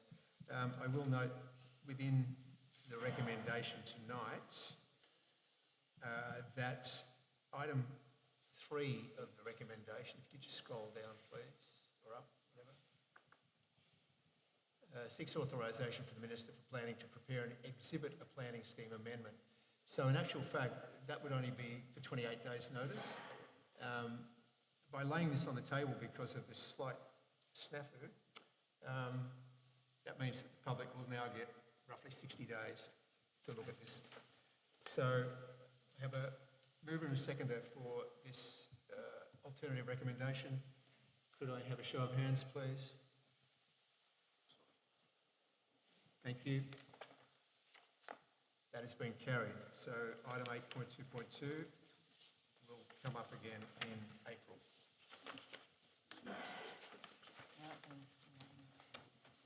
Item 8.3, 8.3.1, Director of Customer and Community, Helen Havercroft, Instruments of Appointment and Authorisation, Planning and Environment Act 1987. Thank you, Mr Mayor. This is a report relating to the appointment of a new senior statutory planning officer following their appointment last week, and the revoke of the statutory obligations for a member of staff who has resigned. So it's a process to ensure that we have the correct authorisations and delegations with which to fulfil our duties as statutory planning officers. Thank you. Could I have a mover and seconder for this? Councillor Hughes, Councillor Kelly. Councillor Hughes, Just a matter of due course for this one. thank you. Councillor Kelly. Mayor, only to mention that we had a question earlier tonight, Ms Michelle Daly, around responsible authority, and this routine delegation of authority to the changes in resources in the planning team is a key plank in that decision-making authority within the organisation. So, Ms Daly, I'd encourage you to take a look at this as an example of the standard delegation of authority in the council. Thank you. Any other comments by councillors? No, I'll put this to the vote. Those in favour, recommendations? Thank you, it's carried. Item 8.3.2, I believe Councillor Nicholas has a conflict on this one.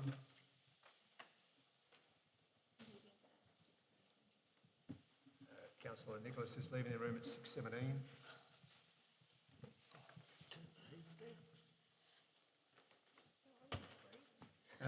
Okay, planning application, 99 Centenary Avenue, Wandillagong. Thank you. Ms. Hapcroft. Thank you, Mr Mayor. This proposal involves the use of the land for a dwelling only. No building or works are being proposed. In the planning report this evening, you can see an indicative building envelope for a dwelling, should an application for a dwelling be put into place in the future. This is a plot of land which is currently in the farming zone. The surrounding area predominantly contains rural dwellings on a range of different lot sizes. This site is in the farming zone, but no meaningful agriculture is being undertaken within the vicinity of the site. An estimation is that there's no farming taking place within 750 metres of this site. There was one objection raised when it went on public notification, and that really revolved around the necessity for the application at all, because it wasn't requesting the development of an actual dwelling.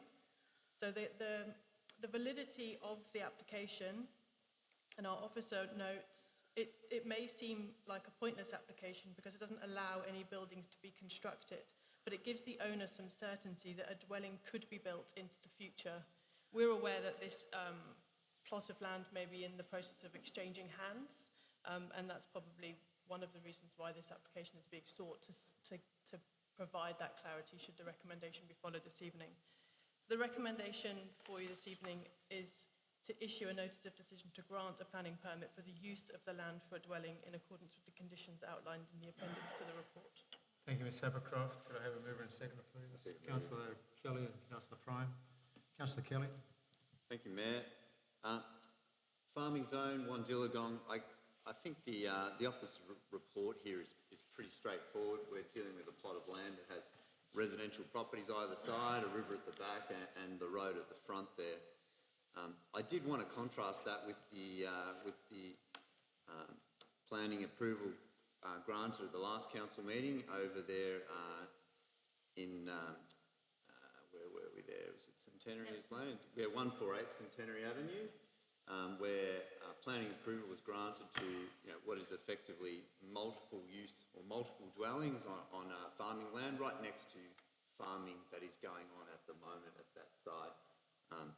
I think the application here today before us, however, sits quite differently as a potential dwelling surrounded by residential dwellings, noting it is that farming zone farming area nonetheless in Wandillagong. Happy to support. Councillor Prime. Yes, thank you. I don't need to sit too close. There we go. Just one question, Ms. Havercroft. So if this goes ahead tonight and then someone did want to build a house, that would be a separate process of approval? Thank you, Councillor Prime. Yes, it would be a completely separate planning application, which would then be determined on the merits. So the matters relating to farming zone would still exist and would be considered as part of that application. Thank you. And as Councillor Kelly said, Wandillagong is something that comes up quite often. It is mostly farming zone out there. My understanding is this is fragmented, and again, as Councillor Kelly said, this fits in with what is around it. I'm happy to support this application tonight. Any other councillors like to make comment? No? I have a question, and and that is on the proposed site plan, there is a proposed building envelope. Will that be a condition of this particular application or not? Or will it stick with it? Thank you, Mr Mayor. The building envelope was provided to be indicative only. It doesn't form part of the decision-making. Thank you, that answers the question. Okay, Councillor Kelly, any further comments? No? Okay, we put this one to the vote, please, the recommendation. Decision to grant planning permit. Thank you, that is carried.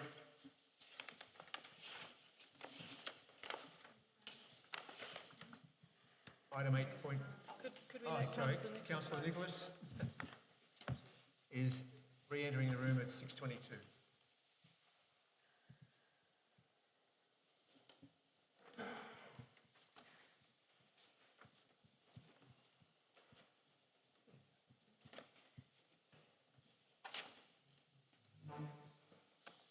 Item 8.3.3, planning application 5870 Great Alpine Road, Robin. Thank you, Ms Havercroft. Thank you, Mr Mayor. This is a planning application that seeks approval for an amendment for a planning permit that by its nature, if you read the report, was commenced in 2016. It's been extended 3 times and that causes the officers some cause for concern, and that comes up in the objections as well. So the application is to reinvigorate that application with amended plans that have been sought and received. The amended plans are required because the planning rules have changed, and since the original application was put in, a bushfire management overlay has been applied to the land, and the application needs to meet all the current planning rules, not the rules that were in place in 2016. So the application seeks the approval to replace the existing dwelling. There are no pictures within the report of the existing dwelling, but it's fairly ramshackle shed at this stage. And the dwelling that you're seeing being proposed is a very large dwelling, so it's quite a significant change to what is on the site at the moment. The site is relatively flat with small patches of native vegetation located in the northeastern corner and along the western boundary of the site. A waterway runs north-south through the eastern side of the site. When it went on public notification, there was one objection, and they principally relate to the warehousing or the potential warehousing of a planning application. That's when someone gets an application a long time ago and then continues to extend when they can use that application. Usually they have an expiry of between 2 and 4 years. So the officers are satisfied in this instance that the permit is not being warehoused, and the principal reason for that is that a contract with a builder has been signed. So should approval be the outcome this evening, that construction can commence fairly swiftly, and that's a commitment that it won't be extended again. Officers have also suggested in the report that they won't extend it again, and the applicant is aware of that. So moved. Thank you, Councillor Janus. Councillor Prime. Councillor Janus. Yes, thanks, Mr Mayor. I'm familiar with this site.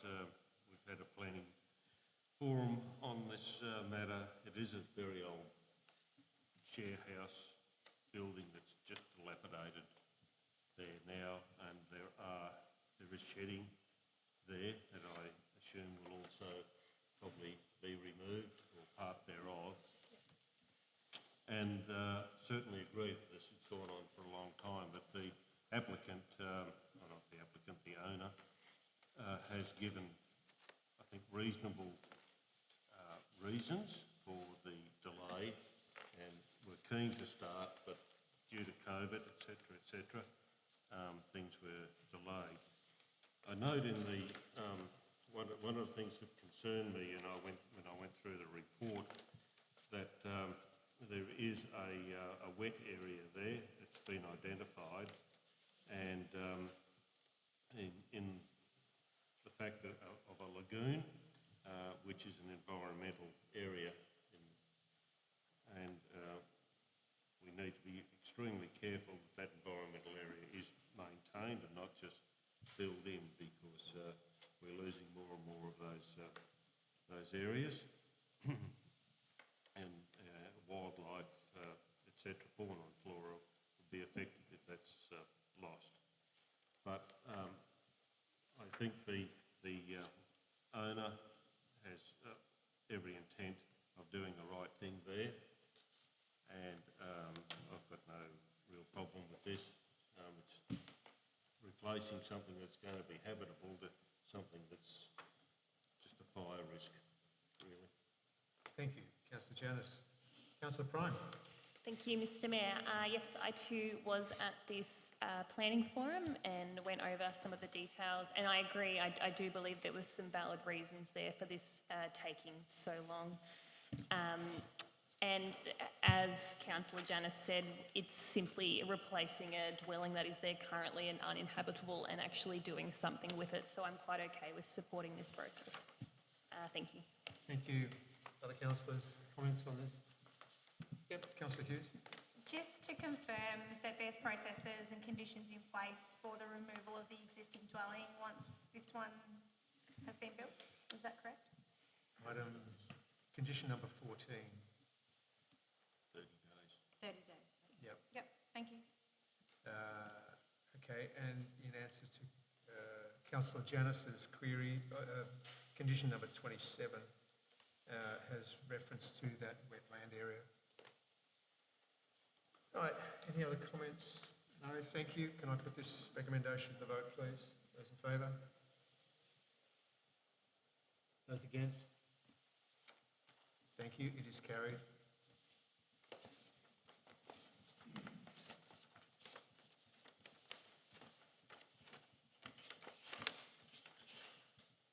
Item 8.3.4, planning application 29 and 31 Ashwood Avenue, Bright. Thank you, Ms Havercroft. Thank you, Mr Mayor. This is a proposal that involves a 7-lot subdivision with common property and the development of 6 new dwellings. The one existing dwelling on the site will remain, but the sheds and associated infrastructure of that dwelling are to be removed as part of this proposal. An existing dwelling and ancillary structures are located at 29 Ashwood Avenue and 31 Ashwood Avenue, being largely vacant. Each existing lot contains an existing access point to Ashwood Avenue. So the site is within an area of cultural heritage sensitivities, but otherwise is not subject to any other heritage restrictions. The site is prone to bushfire, and the northern portion is within a proposed LSIO, but that overlay is not currently in place. A number of easements also traverse the site. They are marked on the map on one of the figures that is presented within the council report. The subject is situated within an established residential area of Bright, approximately 1.6 kilometres northwest of the commercial centre. I think everybody probably knows the site that we were referring to. Smaller allotments between 630 square metres and 1,200 square metres are observed towards the entrance of Ashwood Avenue from the Great Alpine Road end. Existing dwellings are typically single-storey with common ancillary structures such as swimming pools and sheds set within landscaped gardens. The Murray to Mountain Rail Trail runs along the western boundary of the site, and the Ovens River and surrounding environs is situated to the north. And I think that is probably why this site attracted so many objections, because it feels different from what is sitting around it. The site is zoned, general residential zone, and as we heard through the questions on notice earlier, there aren't any restrictions placed over that land to prevent density, which is different from the current densities on those sites. And there is another subdivision further towards Great Alpine Road that was approved not very long ago.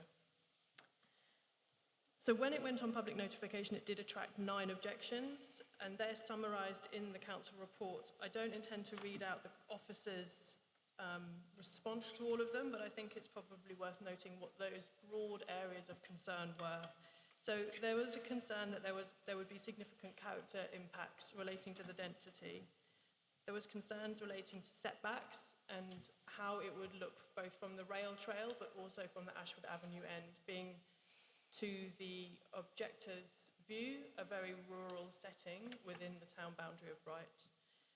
That the density was too great, small lots, and that they covered too much of the site, whereas, as I described before, it's often single-storey dwellings with ancillary pieces of infrastructure like swimming pools and sheds. That the intent of the original subdivision was for large blocks, And then unfortunately, there isn't anything over the land. There is a covenant on one of the lots, but it doesn't relate to density at all.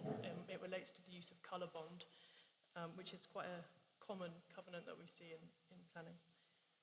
That it's two-storey dwellings, and as I referenced earlier, most of the dwellings on the site are single-storey.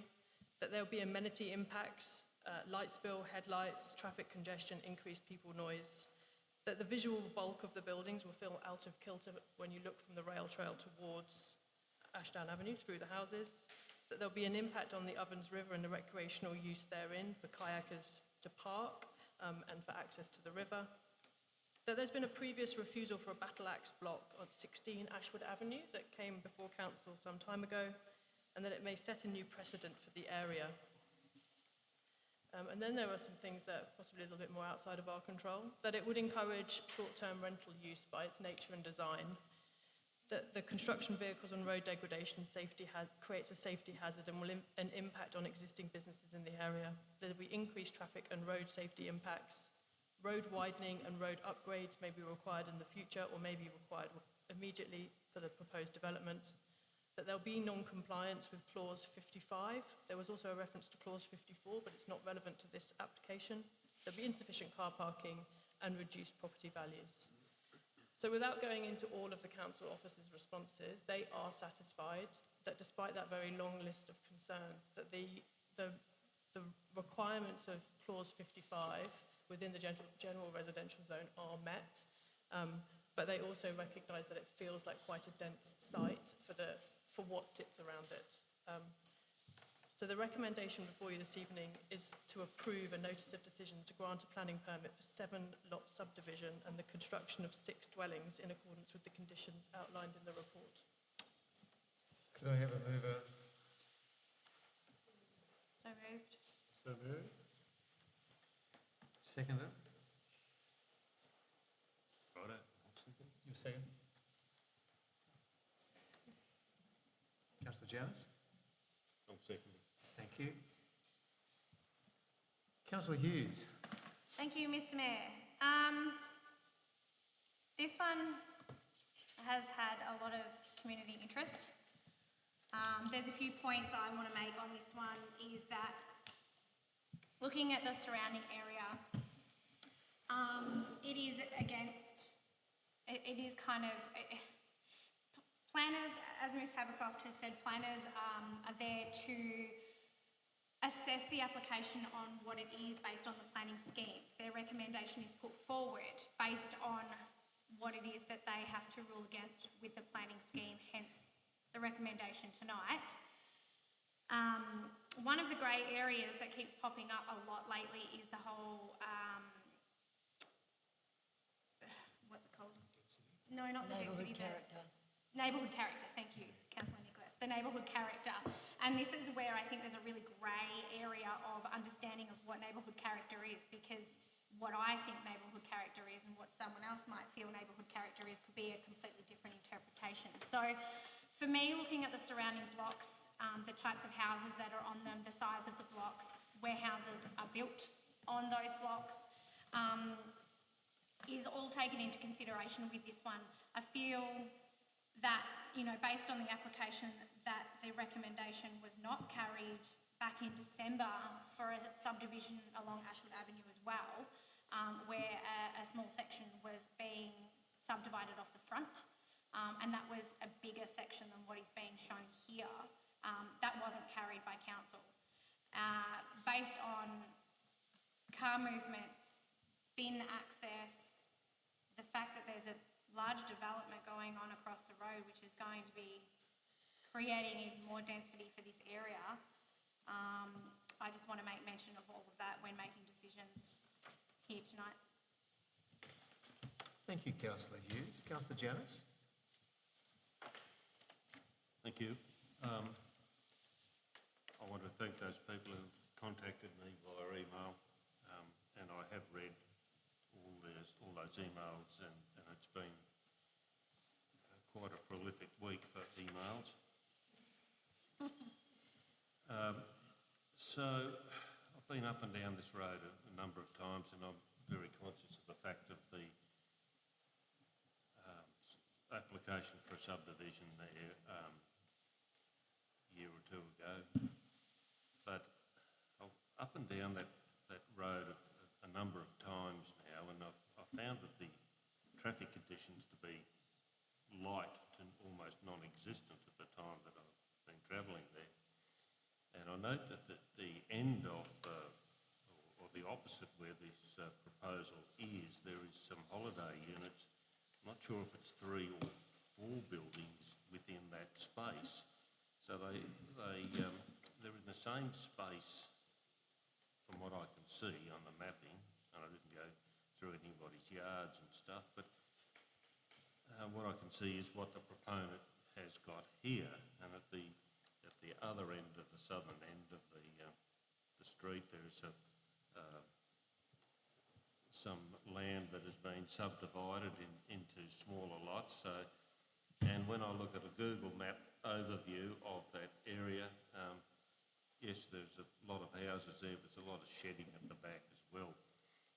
So they're filling the site. I've got no problem with people looking out over the rail trail. It happens everywhere else in lots of other towns within our shire, particularly here in Myrtleford. There's been no recommendation for extra rates to be paid by the residents by road widening or curbing and guttering.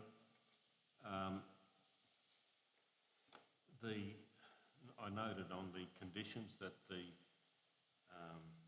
owner, or the applicant, someone anyway, has to put in a substantial amount of greenery in there, and the greenery that is surrounding the holiday units at the end there, you can hardly see them.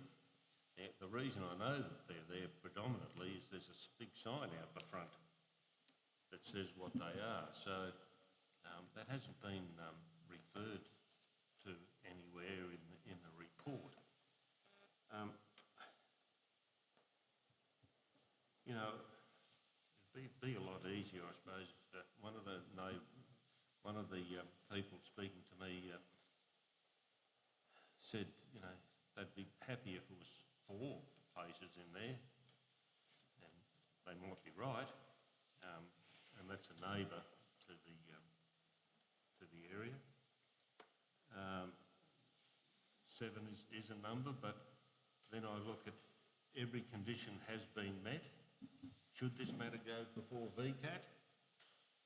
I think council might lose because the proponent has met every condition. The grey area, as Councillor Hughes correctly says, is what does neighbourhood character look like? And we really don't have a decent definition of that, I don't believe, in our planning scheme. So I will I'll support the applicant in this matter, even though it's a bit hesitant that I do it, but I don't think that they're applying for anything that I can see is blatantly incorrect.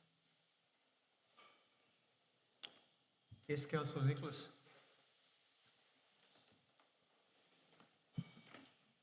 Thank you, Councillor Hughes and Councillor Dennis. I wanted to pick up the neighbourhood character discussion. It's part of the planning scheme. And the planning scheme has been put together as one size fits all, and it doesn't. What a small council can do, or each council can do, is define neighbourhood character themselves across their townships and across spaces, and as Councillor Janus said, so it is grey. But what's really important tonight is that Ashwood Avenue does have a really distinct neighbourhood character, and it has had for as long as I've lived in this area, which is 20-something years. It's been well known to be quiet, big blocks, and a really nice place to live. I think the houses are snapped up pretty fast because of what it offers. There's a couple of things I found while I was researching have this discussion tonight. One of them is the current Bright structure plan, which defines how things go ahead in Bright in terms of planning. And there's a direct quote. It says, ensure minimum lot sizes for re-subdivision are appropriate to the area and have regard to the existing lot size and density of development in the neighbourhood. And I put it that this current proposal doesn't do that. I also want to pick up the state planning framework, which we have to operate under, as we heard earlier on tonight. And that is pushing density and increased density towards activity centres. So this proposal at the end of Ashwood Avenue is an absolutely fabulous proposal, but not for where it is. I really like the architecture, I really like the way it's laid out. I think it's got a really good vibe to it, but not there. There's another thing in the state planning framework that seeks to discourage fringe development, and this is what I see with a significantly dense, compared to what's around it, development, really close to the edge of the township, where we've drawn the line and said that's where the township stops. It also speaks to me of what's been proposed of leapfrog. So we've got a whole lot of little houses and plenty of little blocks in the rest of Bright, and then there's some land of low-density residential size blocks, even if it's zoned general residential, and then there's going to be lots of little blocks down the end. So that's sort of a bit around the wrong way. I think the townships need to grow from the centre, the dense centre, out to make them orderly planning, which is another word that comes out of the planning scheme. And it really means that we're trying to consolidate rather than put little pockets of different development around the place.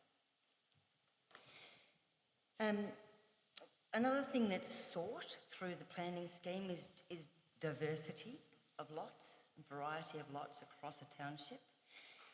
The lots that are proposed are 400 to 500 square metres. There's plenty of those around Bright, but there's not very many of the size that's being chopped up in this proposal, or being proposed to be chopped up. One of my concerns, and it's not really a planning scheme, doesn't come into the statutory planning process, but one of my concerns is that as people who are now living in Ashwood Avenue find that it's not the place they want to live anymore, then there'll be pressure, and it's not just Ashwood Avenues, it's all sorts of places that are getting more built up. There'll be increasing pressure on our really precious farmland to divide that up into low-density residential or rural living or whatever it might be, and reduce the capacity we have to keep the Alpine Shire, the beautiful Shire that it is. We know that there's a lot of demand for rural residential living already, and to remove some that's it's not exactly rural residential, but it's a big block in a nice place, I think would be disappointing for our township as a whole. So I'm going to leave it there. Oh, no, one more thing. I have spoken with the proponent and I have spoken with objectors, and I did want to pick up that point about less houses. So the proponent has actually talked a bit about that. It's obviously not what we're judging on tonight, but there's potential that if this is a not supported tonight, then the proponent will come back with fewer houses and bigger blocks. I can't speak for him, but that's certainly some of the discussion we had. There's an intimation there, is that correct? Any other councillors would like to? Thank you, Councillor Kelly. Thank you, Mayor. I tend to share pretty similar views to Councillor Nicholas on this one. What is effectively a single lane, dead-end road, and I don't use that term to be disparaging about it. It's a lovely street, and I contrast it to the development that is there now, and with vacant lots for sale, which is quite close to the main road. It's a simpler access story, I think, for that kind of subdivision that went through. But putting a subdivision of seven lots at the end of that avenue, which has some pretty significant trees and really is a single lane road. You can't have two-way traffic on that. that really weighs for me on the neighbourhood character of that avenue, and also you know, when I think about emergency access, when I think about what was the intention of the design of that residential area, you know, the simple analogy for me is we're putting a V8 in a Toyota Corolla and trying to put in 7 lots at the end of that little street. Thank you, Mayor. Thank you. Any other? No? Councillor Jones, any comments? No, I'm the seconder. I know, but you can have another crack if you want.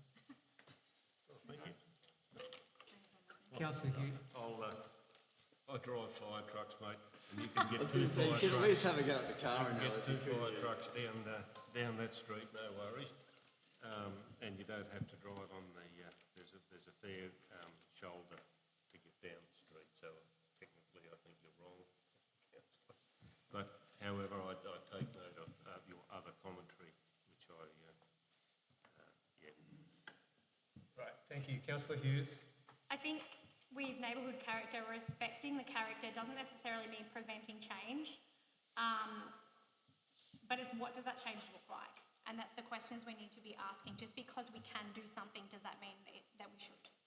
I'll leave it at that. Thank you. Being the case, I'm going to put this to the council. In its current guise, there's a planning permit for 7-lot subdivision. Those in favour of this recommendation? Those against?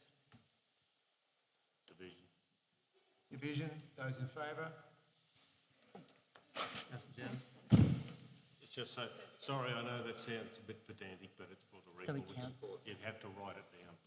And all other councillors are in the negative. Thank you.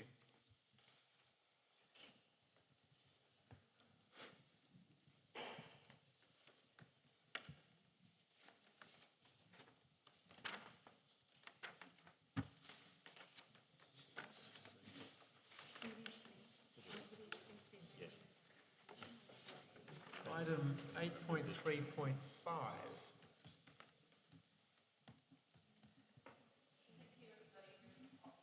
Thank you. Thank you. Thank you.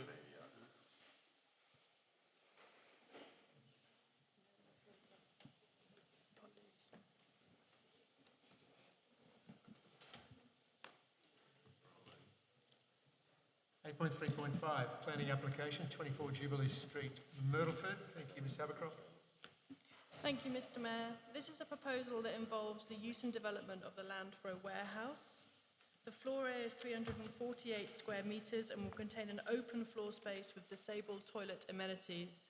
It is a warehouse that is within the industrial zone but abuts residential property, and it's that interface that's probably led to the objection, which is why this application is before you this evening.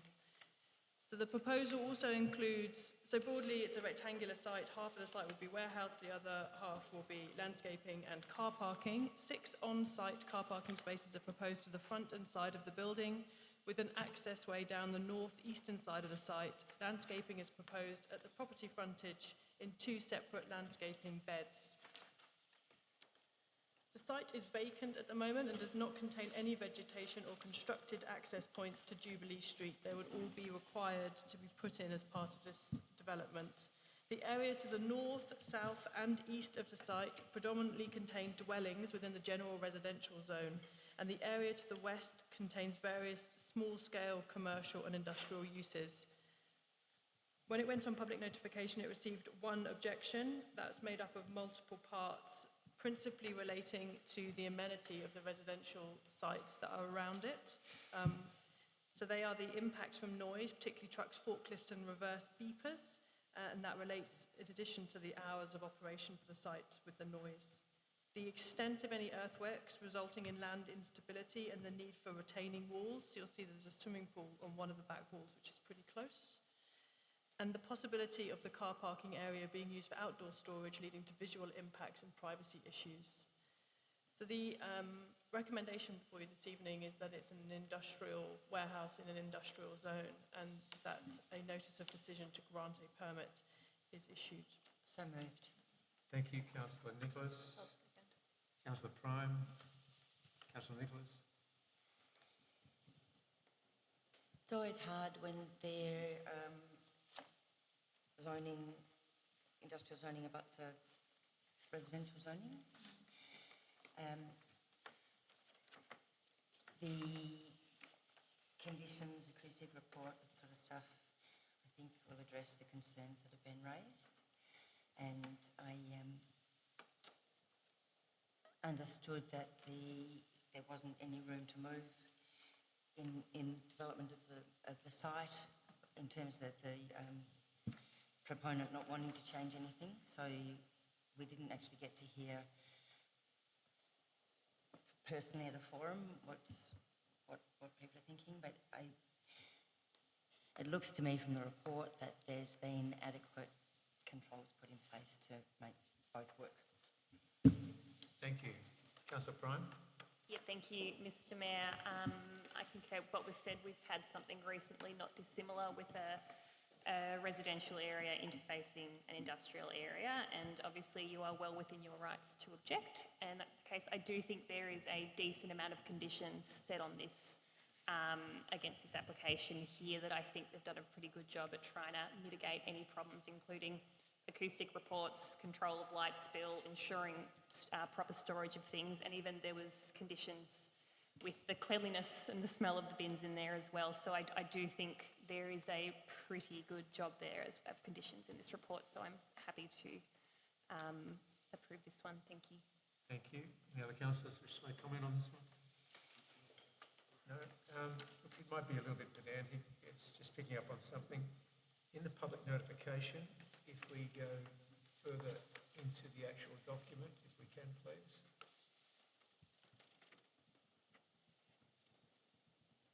Yeah, it's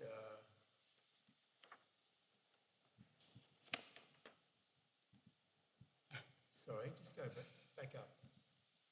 Unless your document has changed.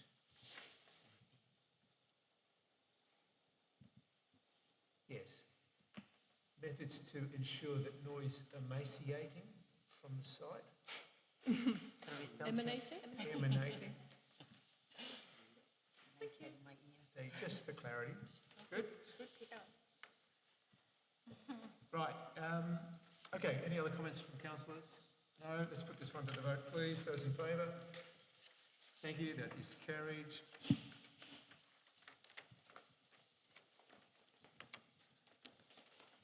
Item 8.3.6, planning application, Lot 3, Morses Creek Road, Wandilligong. Thank you, Ms Habercroft. Thank you, Mr Mayor.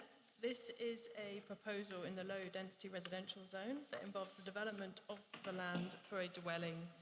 I won't read out all of the ins and outs about where they're going to place their laundry and their bathroom, but it's a single-storey dwelling with a shed on a current greenfield site. In essence, it's the corner of a field, but unlike other things within Wandilligong very often, this is not in the farming zone. This is already zoned for low-density residential. The site is currently vacant with informal access to Morses Creek Road. Reticulated water and electricity supply infrastructure is available, but stormwater and sewer infrastructure is not and will need to be provided. There is an existing large oak tree adjacent to the frontage of the site. Otherwise, there is no existing vegetation on the land. The subject is prone to bushfire and has heritage sensitivities. The subject site is situated within Wandilligong at the southern end of the low-density residential area. The Wandee Hotel, or the Wandee Pub, is situated to the north of the site, approximately 20 metres to the site boundary and 60 metres to the building from where this proposal is.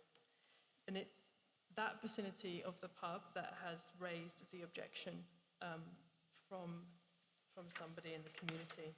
So their objection is that recently issued permits did not contain conditions relating to the live music policy and didn't have conditions that this application has around the requirements to abate the noise in the property, double glazing, whatever it might be, to mitigate any noise from the pub into the dwelling. And I recall when this came for briefing before councillors, some of the conversation involved why it's the house that has to respond to the noise of the pub, and that's because the house is coming second, the pub got there first, and so the house has to ensure when it's being constructed that it responds to the probability that there will be noise. The Wandy pub's currently closed, so the conditions in here need to be quite carefully monitored to ensure that they're not based on zero noise, as that's the current situation with that pub. But once it opens, the acoustic report will have to measure, and then they will mitigate that. That was the only objection. They both related to the live music, and there is conditions included in the permit relating to an acoustic report. And there was also a request that other applications should be amended to include these conditions, and that's outside the scope of what's before you this evening, but it's also outside the scope of the planning scheme. It's not a permitted thing for us to do. So the recommendation before you this evening is to issue a notice of decision to grant a planning permit for the building and works for the construction of a dwelling in accordance with the conditions set out in the appendix. Thank you. Can I have a mover and a seconder, please? Councillor Kelly, Councillor Janus. Councillor Kelly. Thank you, Mayor. Look, I think the only reason this matter has come before council is there has been an objection, and that's in line with current practice. I note the zoning is pertaining to residential. I see no other reasons for this development to not proceed. Thank you. Councillor Janus. Yeah, I think in this matter it's a little bit of a case of buyer beware too. You're going to build next to a pub, then you're going to have a bit of noise, but They won't have to drive. notwithstanding, there are still provisions under the Environmental Protection Act in relation to noise, and it should not give a business carte blanche exemption to make as much noise as they want and send it up and down the valley, as has been known from that residence or from that business. So I think all parties just probably take heed.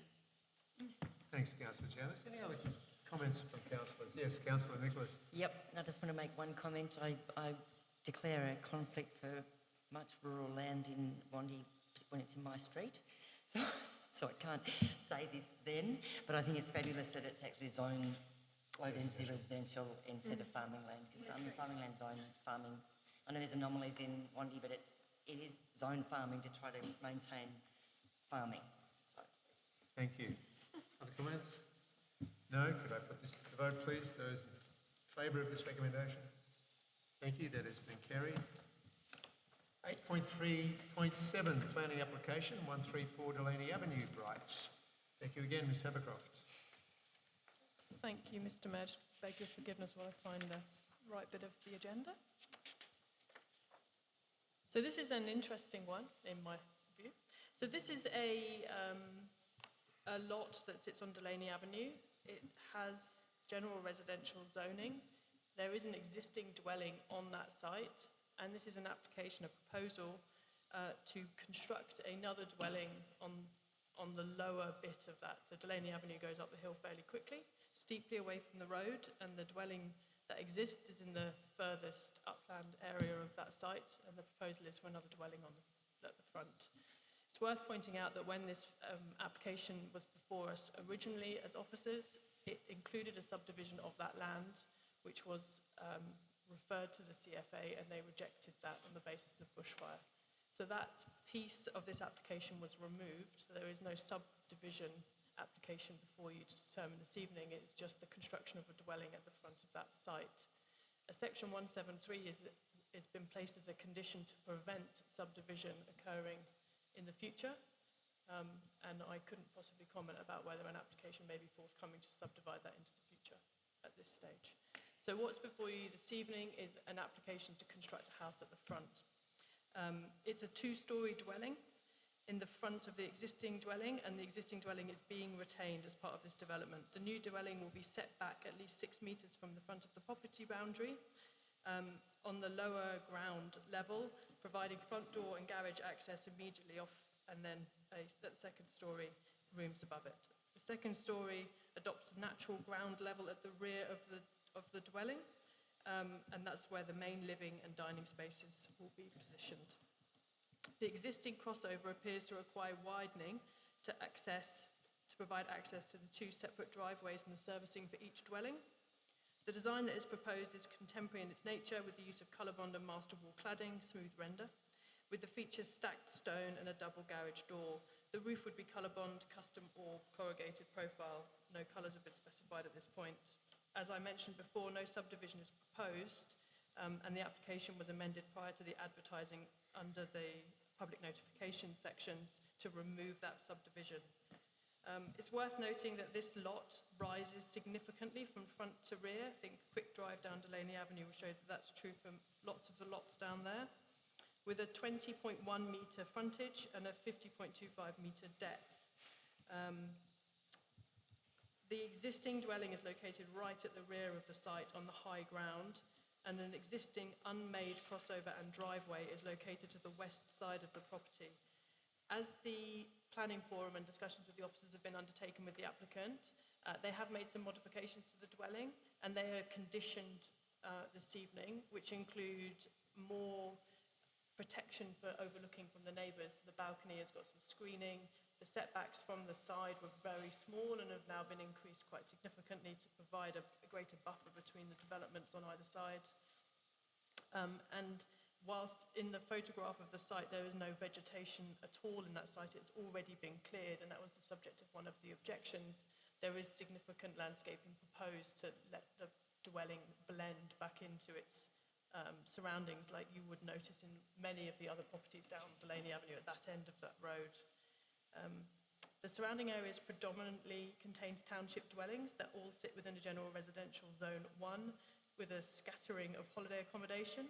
The existing pattern of subdivision is relatively inconsistent and fragmented, and front setbacks are quite varied.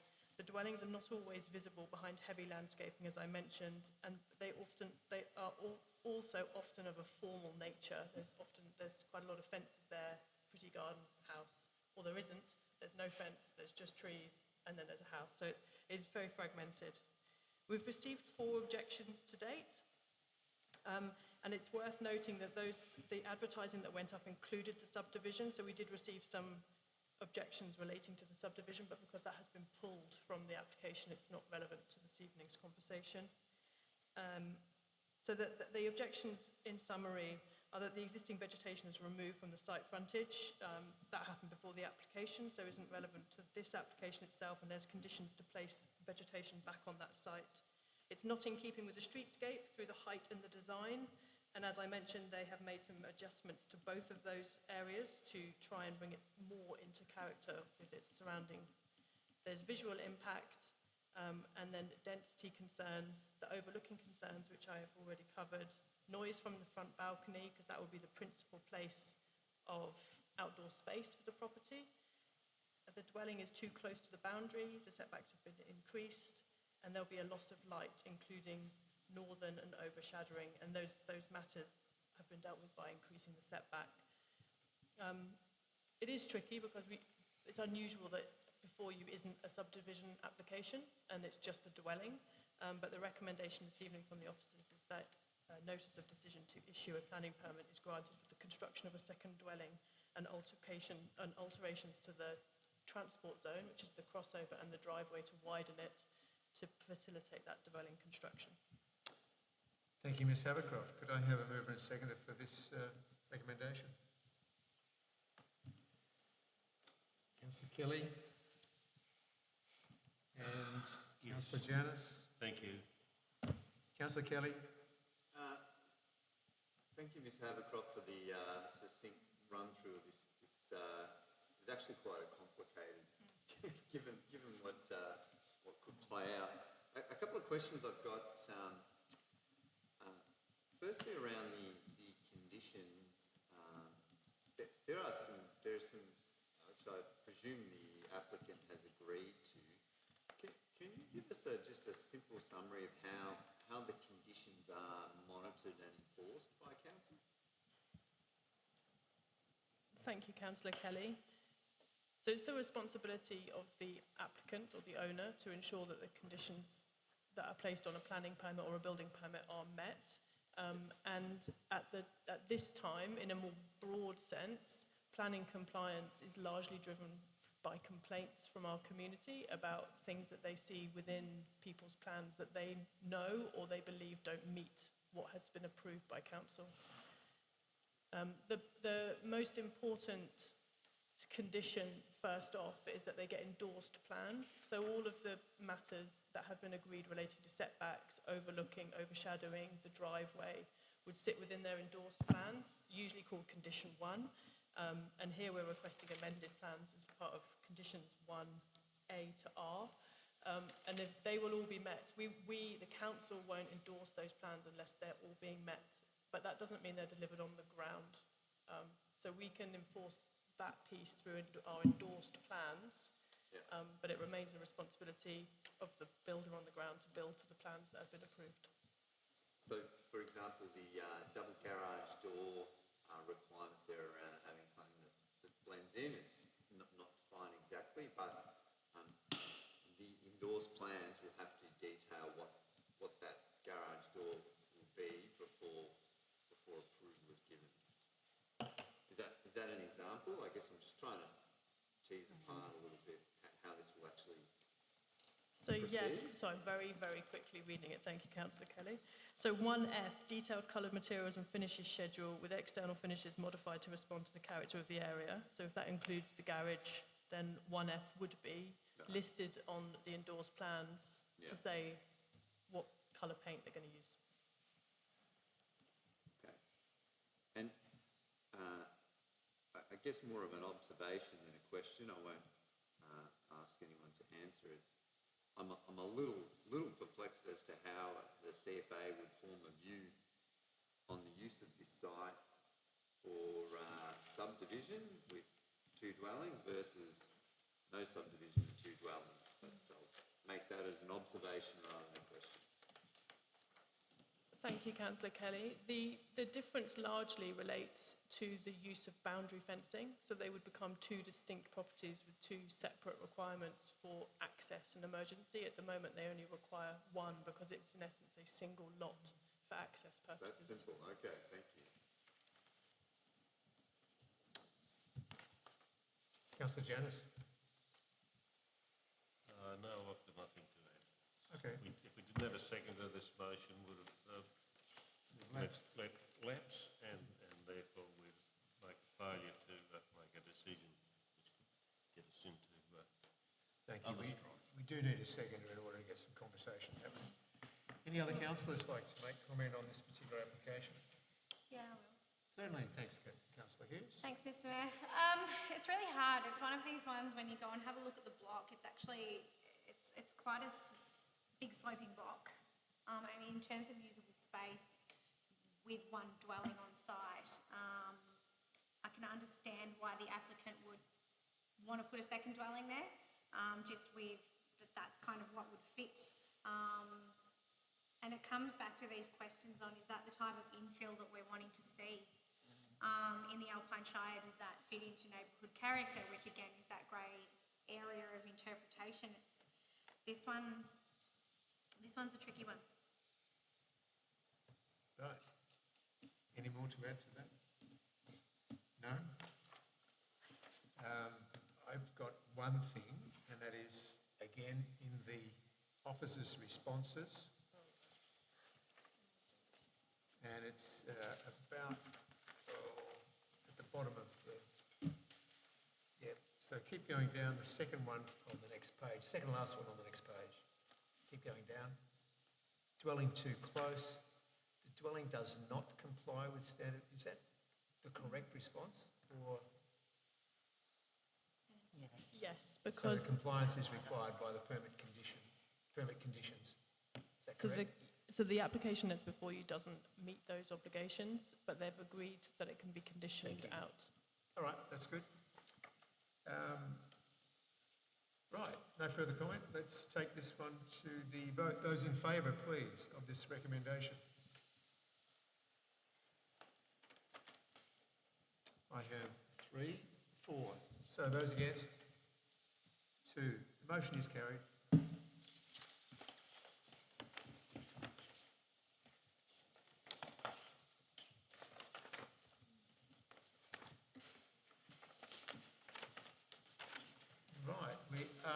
to item 9, informal meetings of councillors. The recommendation is that the summary of informal meetings of councillors for February and March be received. Those in favour? Oh, sorry. Councillor Nicholas. Councillor Hughes.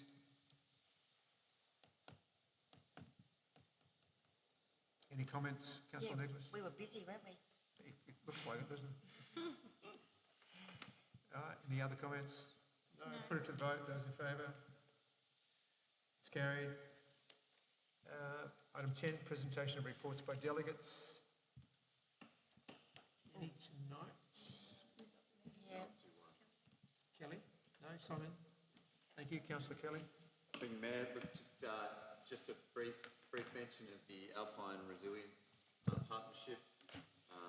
I attended as my first time as a new delegate to that group.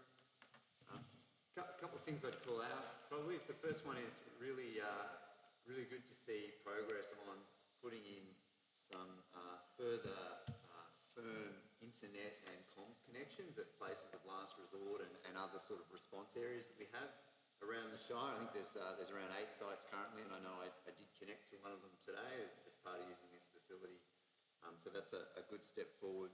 You know, when we do have emergencies, you know, having good communications for people to contact others and at central locations is very important. I guess the other thing I'd call out is that we're in a bit of a lull.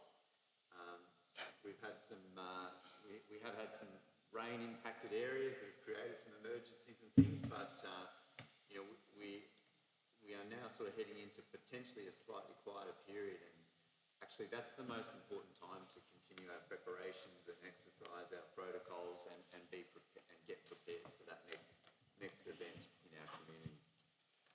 That'd be the two points I'd call out there from that group. Thank you very much. Yes, Councillor Nicholas. I've got 2. I went to a meeting with the new head of Recycling Victoria, which is a relatively new state department. And that was, it's Recycling Victoria and the Act that set that up that's driving the requirement for local government to all have food organic, garden organics. It's great talking to the audience, isn't it? And also for a glass curbside collection, and they're setting up the container deposit scheme. So it was terrific to have a chance to talk to this people, because he brought his executive team with him. The messages that we put across as a group, there were a group of regional councillors there, were to extend the container deposit scheme, and it sounds like they probably are going to start accepting wine bottles, which would be great. And I don't mean that from a personal basis, and that it seems really silly to leave that glass out when it could be recycled through a deposit scheme. We asked them to review curbside requirement for glass pickup as a one-size-fits-all, which is what they're doing across the state. And I had quite a lot of support from other rural councils and even the rural cities at that point in time, because they have quite large distances that the pickup would need to travel. And I also pushed at that with the Recycling Victoria that the focus on reduce and reuse comes before recycle, and that's part of what I think they should be doing. So whether they take that up, I don't know. And the other thing I went to was, or following on from that, was some discussion about how to maintain the great collaboration that we used to have under the North East Waste Resource and Recovery Group that a number of us have been on. And that's looking like there'll be a pretty, I guess, an ad hoc process for a while to make sure that we don't lose those contacts and the working together. That was been really valuable through that group. So that was one day. And then I also went to a Climate Leaders Day, one of the first of 3 sessions. The one I went to was about advocacy. And it was actually really good to get some ideas from people who know, like Dr. Helen Haynes was there talking to us about it, for instance. And she in particular is saying it's really important when you're advocating, particularly to the federal government, because obviously lots of people do, to make sure that there's a clear message, information to back that up, and then a solution. And I found out that day, which I think was terrific and a resource we should use, that you can ask a resource in the federal government to budget those solutions that you might come up with. And there's also a library and you can ask for them to help research in that library so that you can really make a good advocacy proposal to put through probably our local member who's Dr. Helen Haynes, or just go straight to the relevant minister. But that would also apply to the state. So great lessons there about how to get your message across. And that was, I'll leave it there. It was really worthwhile to go. Thank you. No more delegates? Yes, sorry. Councillor Hughes?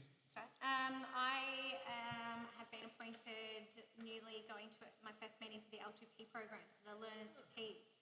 And it's really great to see the community support behind a program like that, allowing our youth to have access to something like this. There is certain criteria that's involved in order for people to be selected to participate in the L2P program. However, it never hurts to ask whether there's still room for others.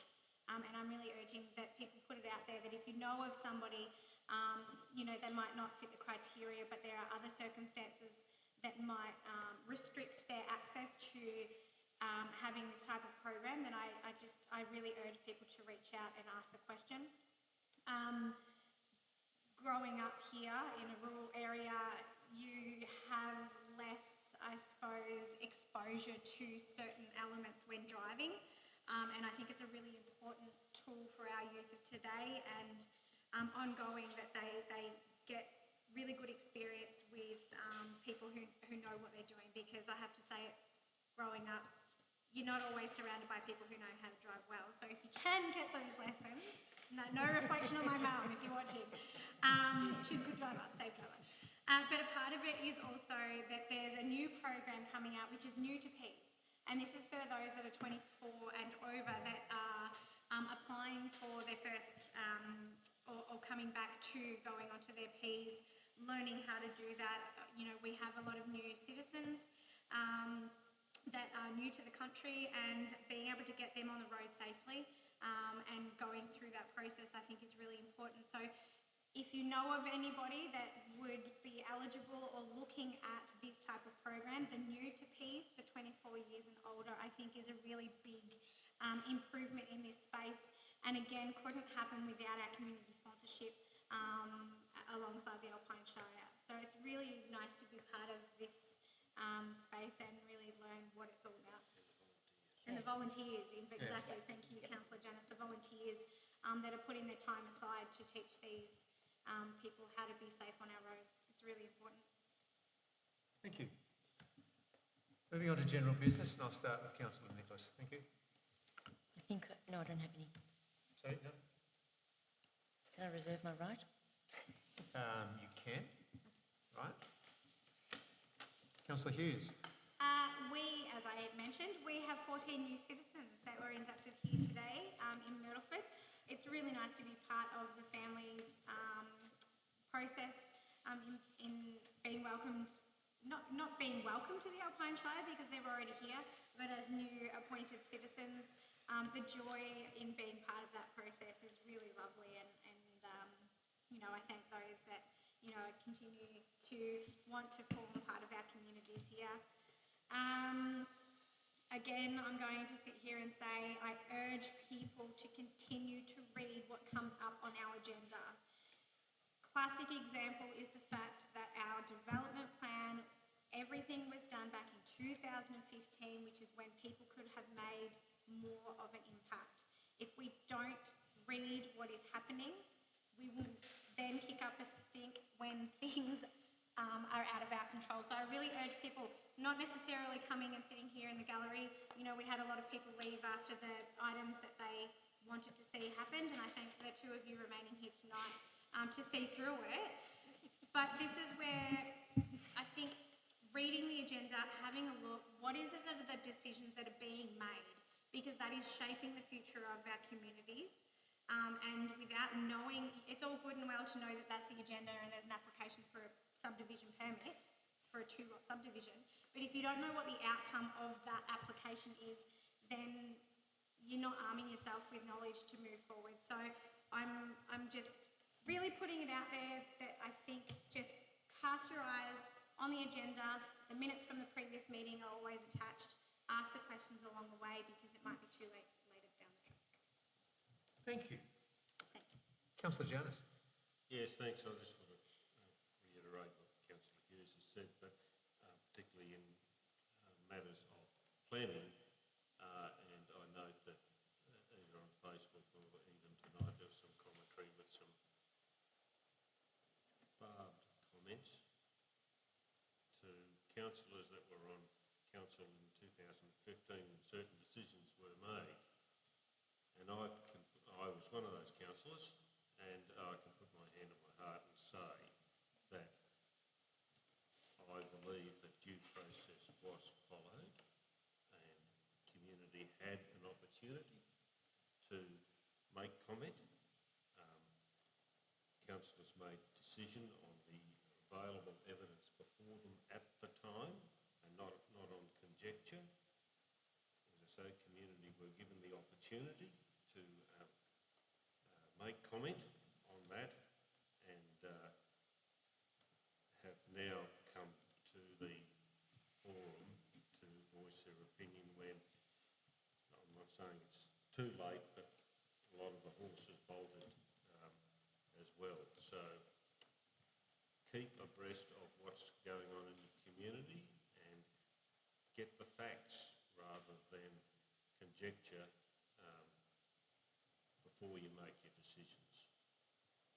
All comments. All comments. Thanks, Councillor Giannis. Councillor Prime. Oh, a couple of things. I'll just be very brief though. The Talangarin District Football League kicks off this coming weekend, and I believe Ovens and King is usually the week after, opening Easter. Yep, so good luck to all the teams. And I was fortunate enough to be invited to the Melbourne Chamber Orchestra's quartet performance in Mount Beauty last week, and I'm not a classical music girl, I'm more into your Taylor Swift and whatnot. So I had an open mind and I went ahead and had a lovely evening actually, and I would find myself attending an event like that again. So I urge everyone to have a go. And thank you again for everyone attending tonight, those who've stuck it out to the very end, I appreciate it. And I think you can probably tell tonight that we deliberate over a lot of decisions very seriously and we do not take them lightly, and there is a lot of thinking and contemplating that goes into decision making here, and I can vouch for all councillors. So thank you. Thanks, Councillor Prime. Councillor Kelly. Thank you, Mayor. Two items, and also just to reflect on the thank yous. You know, it's great to not be in the chambers and be on the road for council meetings, and thank you to the AV crew and also those who've set up the facility and things to make it happen today. Cost of living pressures, I circle back to that occasionally or regularly on general business. I'm getting feedback around insurance premiums in our region. You know, household insurance premiums up by around 40% to insure our homes in the Alpine Shire. And Ms Havercroft, I know we've spoken not so long ago about you know, indications of cost of living pressures on our ratepayers.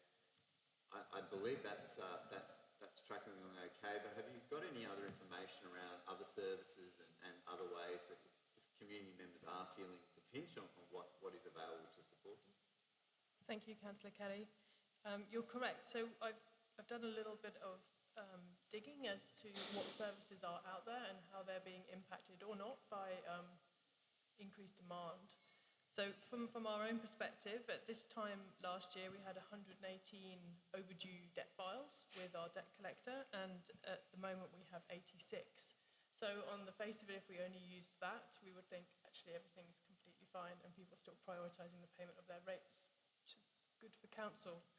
But I think it comes with a but. So if you look within a little more deeper, our maternal child health members of the team have helped 14 different families since the start of September 2022, which is a really big increase in where we were 6 months ago, the same period 6 months ago. And that's a reflection that there is people in hardship. They are asking for food and they're asking for material goods to support their infants. The Mount Beauty Neighbourhood Centre provided some information that on their estimates of demand, it's an uplift in a third in the last 6 months for the support, primarily in their food and fuel vouchers that they offer. And we just heard that the Upper Kiewa Valley Support Services are receiving 1 call a week for assistance, which is more than they've ever received before. So whilst people may continue to be paying their rates, there is stress in the system. And most of those organisations that I just listed are run by volunteers who are feeling the pinch themselves too and are still putting themselves out there to support our communities to get access to the services that are available to them. Thanks, Ms Havercroft. And I know as we head into budget period and rates, addressing the rates through that process, I think rates are just one element of costs to households, but also services provided. And I think, I'll be looking to highlight what we do as a council in our budget process that supports those other services out there, like maternal health care and others, to support the community. The second item, Mayor, was just to talk briefly about the delegation of authority and decision-making planning applications and the subdivision that is in application phase at the moment, being assessed by council officers.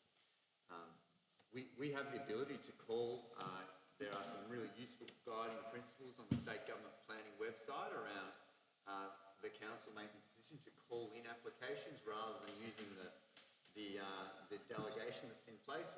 We have the capacity to call that in for a council decision basis. And one of those is around where, there's a significant or broad community interest as a test for calling that in. And I think when we look at the Bright Valley development or Western Gateway or all the different names for it, it certainly has broad community interest and there is some potential major impacts for infrastructure provision and other metrics there that, for my mind, and there's quite a documented process, but similar to the decision this council made in 2022 to call in the development plan for consideration by council rather than leaving the delegation to the council officers. My view is we will probably take the same step with support of other councillors here tonight to do the same when that subdivision application is ready for a decision. And I do stress when it is ready because I think that the process is still quite ongoing. Thank you, Mayor. Thanks, Councillor Kelly. Councillor Nicholas, you reserved right. I did, thank you. I was going to say similar sort of things that Councillor Hughes and Councillor Janice said, to pay attention to what's going on and input at the right time and place. Excellent. Thank you. I have no general business, but I will ask the CEO if he has some general business. Thank you, Mr. Mayor. I've got two very short points. The first is a reflection that back in January I reported what was called a crisis in our delivery of planning services. And I'd just like to reflect tonight that we've had 6 planning reports through council, which for me is really, really pleasing to see that the movement is now starting to happen through our planning process. And I think that's credit to Helen, Kirsten, Elka and the whole team. Yeah. The focus has been incredible. It's been a really hard time to work in that team. You can imagine the disappointment in the community with some of the timeframes that we've been achieving. So the fact that the team stuck at it and they're making improvements, I think is a real credit to that team. That's the first one. The second thing I'd like to share is for the public, we've got a number of really exciting job opportunities in my team, which are being advertised at the moment. Everything from managers down through coordinators down to some of our staff out on the ground. If you are interested in coming work for council, it's a really exciting time. So we've restructured the organisation back in January. We're driving to improve the customer experience, drive the employee experience and to build a sustainable future for the Shire. So it's a good time to get on board with council. If you're interested, there's a range of jobs. Give us a call if you want to have a chat about any of them. Thank you. Thanks very much, Mr. Jeremy. Item 12, motions for which notice has been previously given. We have none. The reception and reading of petitions. We had ours last month. I'm waiting for the next one to arrive.